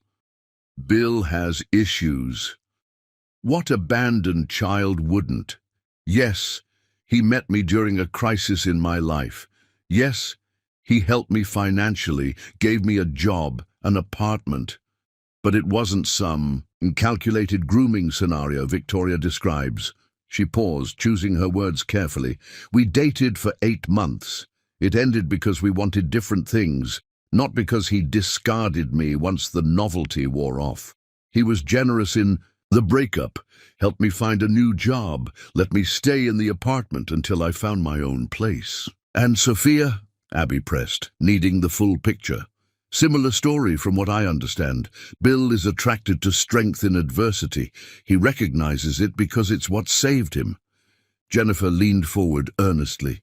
Look, he's not perfect. He has control issues, trust problems, but he's not the predator Victoria depicts. Why is she doing this? Abby asked, the question that had plagued her for weeks. Jennifer's expression hardened. Because Bill was serious about you in a way he never was with her. Victoria wanted marriage, social standing, the perfect power couple. Bill wanted something real. The words settled over Abby like gentle rain, washing away layers of doubt. How do you know how he felt about me? Because he called me, Jennifer admitted, after you left, asked if I'd talk to you, tell you the truth about our relationship. He's never done that before, Abby, never cared enough about what an ex thought. To make that call, as she left the cafe, Abby felt clarity beginning to replace confusion. Jennifer's account aligned with the man she'd come to know, flawed, complicated, shaped by abandonment, but fundamentally decent. The bank account, the apartment, perhaps they had been genuine attempts at protection rather than creating dependence, filtered through his damaged understanding of relationships. But before she could process this new perspective, her phone buzzed with an urgent message from Tasha. Get back here now. Bill Brown just showed up at the volunteer site. He's putting on a hard hat and helping rebuild houses. Across town, Bill Brown, billionaire CEO of a global enterprise, was learning to hang drywall under the skeptical supervision of a veteran contractor. He'd arrived at the volunteer site without fanfare, dressed in jeans and a simple button-down, asking how he could help. The initial shock and wariness from the community volunteers had slowly given way to cautious acceptance as Bill worked alongside them, taking direction without ego, his expensive hands quickly blistering from unaccustomed labor. You're doing it wrong, a teenage boy informed him bluntly, demonstrating the proper technique for measuring and cutting insulation. Like this, see? Bill nodded, accepting the correction with a humility that would have shocked his board members. Thanks. I'm still learning. By the time Abby arrived, breathless from rushing across the neighborhood, Bill had shed his button-down to work in a t-shirt, sweat and gypsum dust coating his skin as he helped install a ceiling. He hadn't come with cameras or PR teams, just himself, offering labor rather than merely money. Their eyes met across the half-finished room, and everything around them seemed to fade away. Bill's face, stripped of its usual corporate mask, revealed raw emotion, hope, fear, determination, and something deeper that made Abby's heart constrict painfully in her chest. This wasn't the calculated move of a man with a savior complex. This was vulnerability in its purest form. A powerful man, stepping completely out of his element, risking ridicule and failure to demonstrate through actions rather than words what she truly meant to him. As they stood frozen in silent communication, neither aware of the curious glances from volunteers around them, a realization crystallized in Abby's mind.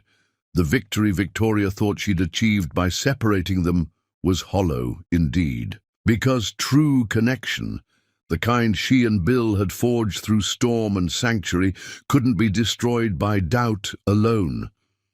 The real question was whether they were brave enough to rebuild what had been damaged, just as they were helping rebuild this community, one painful, difficult piece at a time. Chapter 9. Desperate Redemption. The first raindrops hit as Abby and Bill stood frozen in silent recognition across the half-finished room. Within moments, the sporadic patter intensified to a steady downpour, then escalated to a deluge reminiscent of the storm that had first brought them together. "Everyone inside!" shouted the site coordinator as volunteers scrambled to protect building materials and tools. "Weather Service just issued a flash flood warning." The mention of flooding snapped Bill and Abby from their private moment into immediate action. Without discussion, they fell into coordinated movement. Bill helping secure heavy plywood sheets, while Abby organized volunteers to move electrical equipment to higher ground. The drainage system on 3rd Street is already backing up, a volunteer reported, rushing in drenched. Water's rising fast in the lower section. Abby's face paled. There are still 5 families living in temporary shelters down there. The repairs aren't finished. Bill was already pulling out his phone. I'll get emergency transport. No time. Abby cut him off, grabbing a set of keys from a hook by the door. The community center van is faster. I know these streets better than any driver you could call. For a heartbeat, Bill looked like he might argue, his instinct to take control warring with the recognition of her expertise. Then he nodded. I'm coming with you. They raced through intensifying rain to an aged van parked nearby. Abby slid behind the wheel while Bill jumped into the passenger seat, neither speaking as she navigated flooded streets with the skill of someone who'd lived with their treachery all her life. The scene at the lower section was chaos. Water already, ankle-deep and rising, makeshift shelters threatening to collapse as residents struggled to save what little they possessed. Without hesitation, Bill waded into the flood alongside Abby, helping families into the van, carrying children through. Deepening water, his expensive watch and remaining vestiges of CEO Polish forgotten in the urgency of the moment. There's a woman still inside that blue shelter, an elderly man informed them as they loaded his wife into the crowded van. Rosa Garcia. She's 8 months pregnant and refused to leave without her family photos. Before Abby could move, Bill was already splashing toward the structure, now surrounded by water nearly knee-deep. I'll get her, he called over his shoulder. You keep loading the others. Abby watched him disappear into the shelter, her heart in her throat. This wasn't the calculated charity of a billionaire with a savior complex. This was raw courage, a man risking himself for strangers simply because help was needed.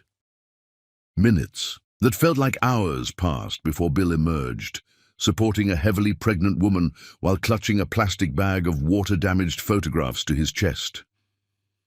As they struggled toward the van, a surge of floodwater knocked them sideways. Bill reacted instantly, stabilizing the woman while deliberately taking the brunt of the impact himself. By the time they reached the vehicle, his left side was scraped raw from collision with debris, blood mixing with rain and mud on his torn shirt. Yet his focus remained entirely on getting Rosa safely aboard, his own injuries seemingly forgotten.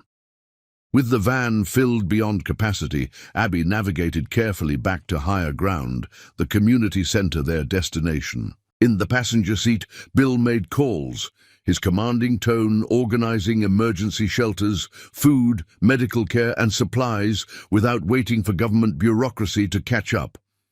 The northwest entrance to the neighborhood is completely flooded, Abby reported as they approached an intersection. We'll have to detour through Parkside. No good, countered an older resident from the back. The construction on Maple has that roadblock too. Bill looked up from his phone, studying the rain-blurred streets ahead. What about Dixon Avenue through the warehouse district?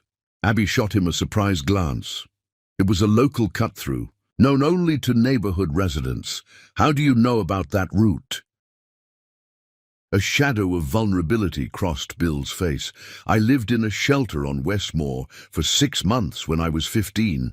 Dixon was the fastest way to get to school without dealing with the gangs on Maple. The casual revelation, so at odds with Victoria's portrayal of him as a privileged voyeur into poverty, silenced the van.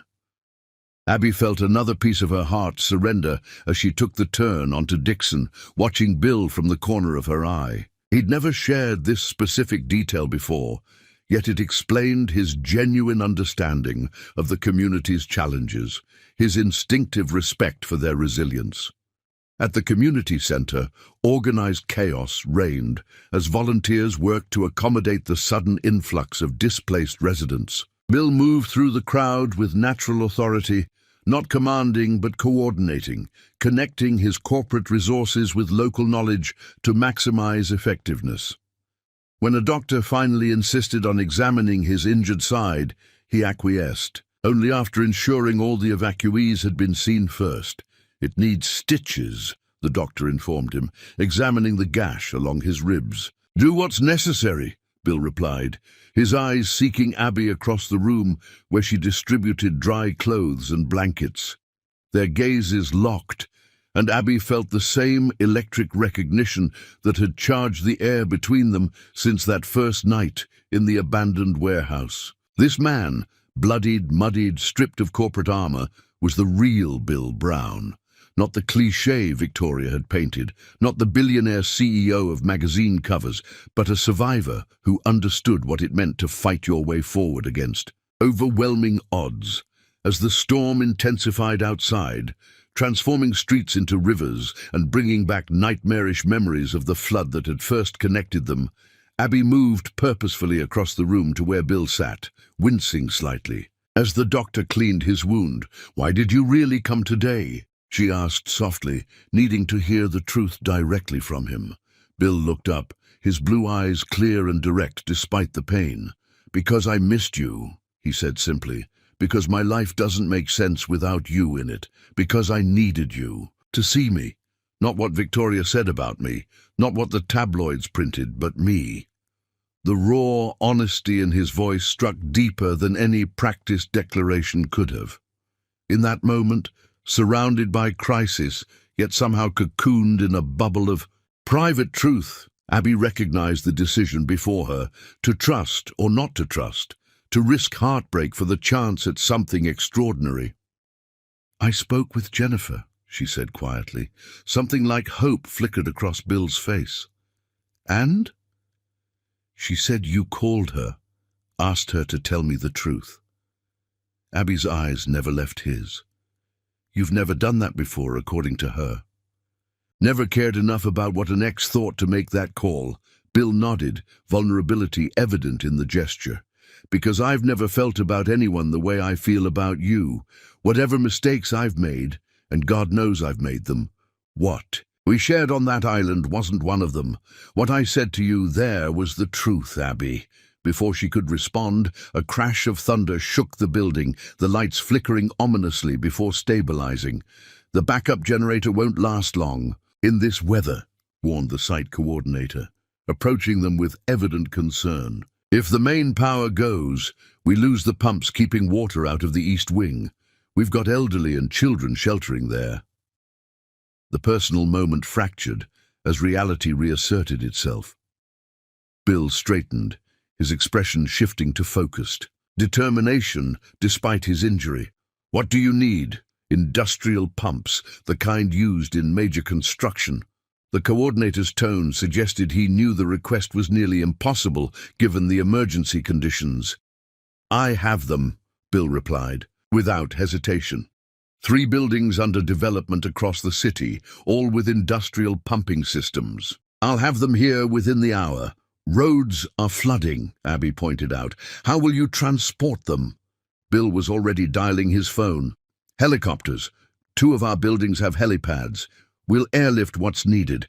As he strode away to coordinate the effort, Abby felt a swell of emotion that transcended the lingering doubts Victoria had planted. This was the man she'd fallen for, decisive in crisis, generous without hesitation, using his power not for self-aggrandizement, but because he could help when others couldn't.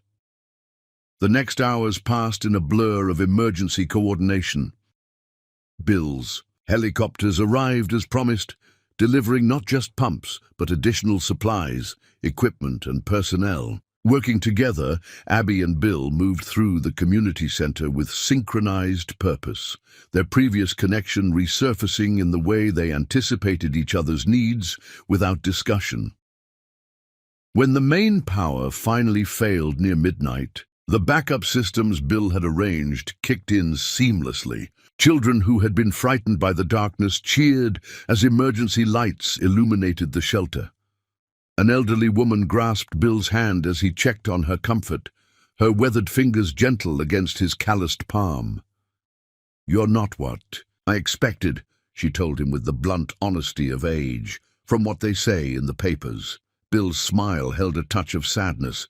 Most of us aren't, if people look beyond the headlines. Later, as the storm began to abate in the early morning hours, Abby found Bill standing alone by a window, watching the slow recession of floodwaters. Exhaustion lined his face, his injured side clearly paining him, despite the doctor's care. Yet something in his stance spoke of peace amid chaos. "Your helicopter crew is standing by to evacuate anyone needing medical care once daylight comes," she said, coming to stand beside him. "The coordinator says your pumps probably saved the East Wing." Bill nodded, his eyes still on the gradually emerging landscape outside. "This neighborhood deserves better infrastructure. The city has neglected it for decades. Hence your $50 million investment," Abby observed, "the one that followed my exact proposals." He turned to face her then, no defense or pretense in his expression. "Your ideas were brilliant. Just because you left didn't mean they shouldn't be implemented." A pause, weighted with unspoken emotion. "I hoped you might see it as evidence that I valued your mind, your vision, not just my body," Abby finished when he faltered. "Not just the novelty of the slum girl?" Pain flashed across his features. "You were never that to me, Abby. Never a novelty, never a project or pattern. You were, the woman who changed everything." The raw honesty in his voice resonated with her own truth. Through all the doubts and confusion Victoria had sown, one reality had remained constant. No one had ever made Abby feel the way Bill did, seen, respected, desired, not despite her background, but with full acknowledgement of how it had shaped her strength. "When I left," she said softly, "I needed to know I could stand on my own. That I hadn't become dependent on what you provided, the apartment, the job, the lifestyle." "And now?" Bill asked, the question fragile with hope. Abby took a deliberate step toward him, close enough to feel the warmth radiating from his body. "Now I know I can survive without you. I just don't want to." The simple declaration hung between them, profound in its implications. Bill's hand came up to cup her cheek, his touch achingly gentle after hours of crisis management and physical labor. "Victoria manipulated both of us," he said, his voice low and intense. "She used truths twisted into lies, exploited your natural fears and my past mistakes. But she was right about one thing. I am damaged by my childhood, by abandonment and years in the system." His honesty disarmed her final defenses. "We're all damaged in some way," Abby replied, her own hand coming up to cover his. "The question is whether we let it define us." The first light of dawn filtered through the window, illuminating them in gentle gold as the storm finally released its grip on the neighborhood. Outside, community members were already emerging to assess damage and begin cleanup, their resilience a testament to human capacity for renewal after devastation. "I love you, Abby Gomez," Bill said, the declaration simple yet profound in the quiet moment.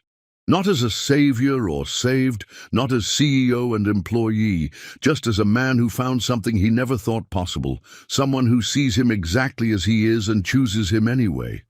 Tears welled in Abby's eyes, the emotional barriers of recent weeks finally crumbling entirely. "I love you too," she whispered, the words carrying the weight of absolute truth. "Enough to walk away when I needed clarity.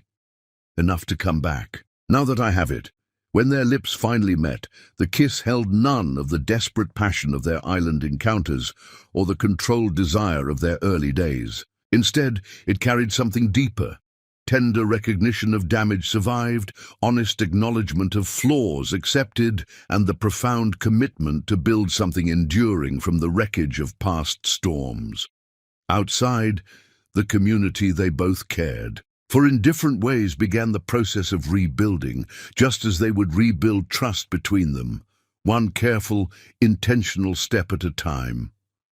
What neither could know, as dawn broke over the neighborhood where their journey had begun, was that the greatest test of their renewed commitment still awaited. Victoria's vindictive campaign had planted seeds that would soon bear poisonous fruit, threatening not just their relationship, but Bill's entire empire and Abby's hard-won reputation. The storm might have passed, but the true deluge was yet to come. Chapter 10. Claimed Forever. 1 month after the second devastating flood, Abby stood on the balcony of Bill's penthouse, watching the sun set over a city that seemed reborn. Below, the impoverished neighborhoods were transforming, not through gentrification that would displace residents, but through thoughtful development that preserved community while improving infrastructure. The media storm that had followed Victoria's vicious campaign had finally subsided. Her credibility had collapsed when Jennifer and Sophia both came forward, breaking their NDAs to defend Bill and expose Victoria's manipulations. The tabloids had quickly pivoted to portray Bill and Abby as a modern fairy tale, the abandoned orphan who built an empire, finding love with the determined woman who never forgot her roots. Reality, as always, was more complex and infinitely more precious than any simplistic narrative. "Penny for your thoughts," Bill's voice came from behind her, his arms encircling her waist as he pressed a kiss to the sensitive spot below her ear. Abby leaned back against his solid warmth, savoring the security of his embrace. "Just thinking about how much has changed. The neighborhood. Us. Regrets?" he asked, the question containing none of the insecurity it might have held weeks ago. She turned in his arms, reaching up to trace the strong line of his jaw. "Only that I let Victoria make me doubt what I knew in my heart." The month since their reconciliation during the flood had been a journey of rebuilding, not just physical structures, but trust between them. They'd spoken honestly about their fears, Abby's concern about dependency, Bill's terror of abandonment. They'd established boundaries that respected her need for autonomy while acknowledging his need for connection. Most importantly, they'd learned to communicate with a raw honesty that transcended the passion that still blazed between them whenever they touched. "I have something to show you," Bill said, taking her hand and leading her inside. On the dining table lay architectural plans alongside legal documents. Abby recognized the location immediately, the heart of her old neighborhood, where the worst flood damage had occurred. "What is this?" she asked, scanning the detailed drawings of a modern community center surrounded by mixed-income housing. "The Eliza Gomez Memorial Foundation," Bill answered, watching her face carefully. "Named after your mother. If you approve." Emotion tightened Abby's throat as she examined the plans. The foundation would provide educational scholarships, small business loans, and housing assistance to the community where she'd grown up, all structured as partnerships rather than charity, empowering residents rather than creating dependency.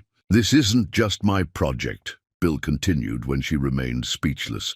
"It's designed to be jointly led, equal partners." Abby looked up, understanding the profound significance behind his words. This man who controlled billions, who had built an empire through fierce independence, was offering true partnership, not just in this foundation, but in life. "Bill," she began, overwhelmed by the magnitude of the gesture. "Before you answer," he said, pulling a small velvet box from his pocket, "there's something else." Abby's breath caught as he opened it to reveal a ring. Not an ostentatious diamond, but a perfect sapphire the color of a stormy sky, set in platinum with smaller diamonds surrounding it like captured raindrops. "This isn't because of the foundation," Bill clarified, his eyes never leaving hers. "The timing is deliberate, to show you that these are separate choices. You could accept one without the other." He took the ring from its box, but didn't kneel, instead standing before her as an equal. "I love you, Abby Gomez, not as a project or a novelty, but as the extraordinary woman who saw past my walls to the abandoned boy still hiding behind them, who challenges me to be better while accepting my flaws, who showed me that real strength isn't about control, but about vulnerability. Tears blurred Abby's vision as he continued, his voice deepening with emotion. I want to build a life with you, not in my world or yours, but in one we create together. Will you marry me? The answer required no thought, rising from a place of absolute certainty within her. Yes, she whispered, extending her hand, to all of it. The foundation, marriage, our life together. As he slid the ring onto her finger, the perfect fit seemed symbolic of how they'd come to align despite their different beginnings. Abby pulled him to her, sealing their commitment with a kiss that quickly ignited into something more urgent, more primal. Without breaking their connection, Bill lifted her into his arms, carrying her to their bedroom. The gentleness of recent weeks gave way to something more possessive as he laid her on the bed, his eyes darkening with intent. I want to claim you, he growled against her throat, the words sending shivers of anticipation through her body. Make you mine in every way possible. I've been yours since that first night in the warehouse, Abby confessed, her hands already working at the buttons of his shirt. I just needed time to accept it. Their clothes fell away with urgent need, hands relearning territories they'd memorized yet never tired of exploring. Bill's mouth traced a burning path down her body, pausing to worship her breasts before continuing lower. Abby arched beneath his skilled attention, her release coming quickly and intensely under his determined ministrations. I need you inside me, she gasped, as the aftershock still pulsed through her. Now, Bill. He moved up her body, positioning himself between her thighs. Look at me, he commanded softly. I want to see your eyes when I claim you. Abby's gaze locked with his as he thrust forward, filling her completely in one powerful movement that drew synchronized moans from them both. The connection transcended physical pleasure, souls recognizing each other, damaged pieces fitting together to create something whole. Mine, Bill whispered as he began to move within her. Forever mine. Yours, Abby agreed, her body rising to meet each thrust, as you are mine. Their lovemaking built like a gathering storm, intensity mounting, with each synchronized movement. When release finally claimed them, it crashed through their joined bodies with devastating power, tearing cries from their throats as pleasure bordered on the transcendent. Afterward, they lay tangled together, the connection between them palpable. Even as their heartbeats gradually slowed, Bill's fingers traced lazy patterns on her skin, his expression one of profound contentment. When do you want to get married? He asked, pressing a kiss to her shoulder. Abby smiled, thinking of the neighborhood. Still rebuilding, the foundation just taking shape. After the community center is completed, I want to celebrate there, with both our worlds coming together. Bill nodded, understanding the symbolism of her choice. Perfect. Though legally, I'll make you my wife tomorrow if you'll let me. The casual mention of legal marriage caused Abby to prop herself up on one elbow, studying his face. Why the rush? Something vulnerable flickered in Bill's eyes. Because I've spent my life belonging to no one, having no one belong to me. I want that certainty, that claim. The admission, raw in its need, touched Abby deeply. This powerful man, who commanded an empire with casual authority, still carried the abandoned child's desperate desire for permanent connection. Tomorrow, then, she agreed softly, legally, and later we'll have the celebration our community deserves. Joy transformed his features, making him look younger, unburdened. He pulled her back into his arms, his kiss a promise more binding than any legal document could provide. 6 months later, as sunset painted the sky in shades of gold, Abby stood in a simple white gown beside the newly completed Eliza Gomez Memorial Center. Before her, Bill waited beneath an arch of tropical flowers, his eyes never leaving hers as she walked toward him along a path lined with residents from her old neighborhood, mingled with colleagues from his corporate world. Their legal marriage had remained a private matter, a quiet ceremony at City Hall, followed by an intense weekend, secluded in his, now their, penthouse. This public celebration was different, a statement about the worlds they were bridging, the communities they were uniting. The contrast between their first meeting during a violent storm and this perfect, calm evening seemed a fitting metaphor for their journey. From chaos to clarity, from mistrust to absolute faith, from two damaged souls to a unified whole greater than its parts. As Abby reached Bill's side, he took her hands in his eyes reflecting emotions too profound for words.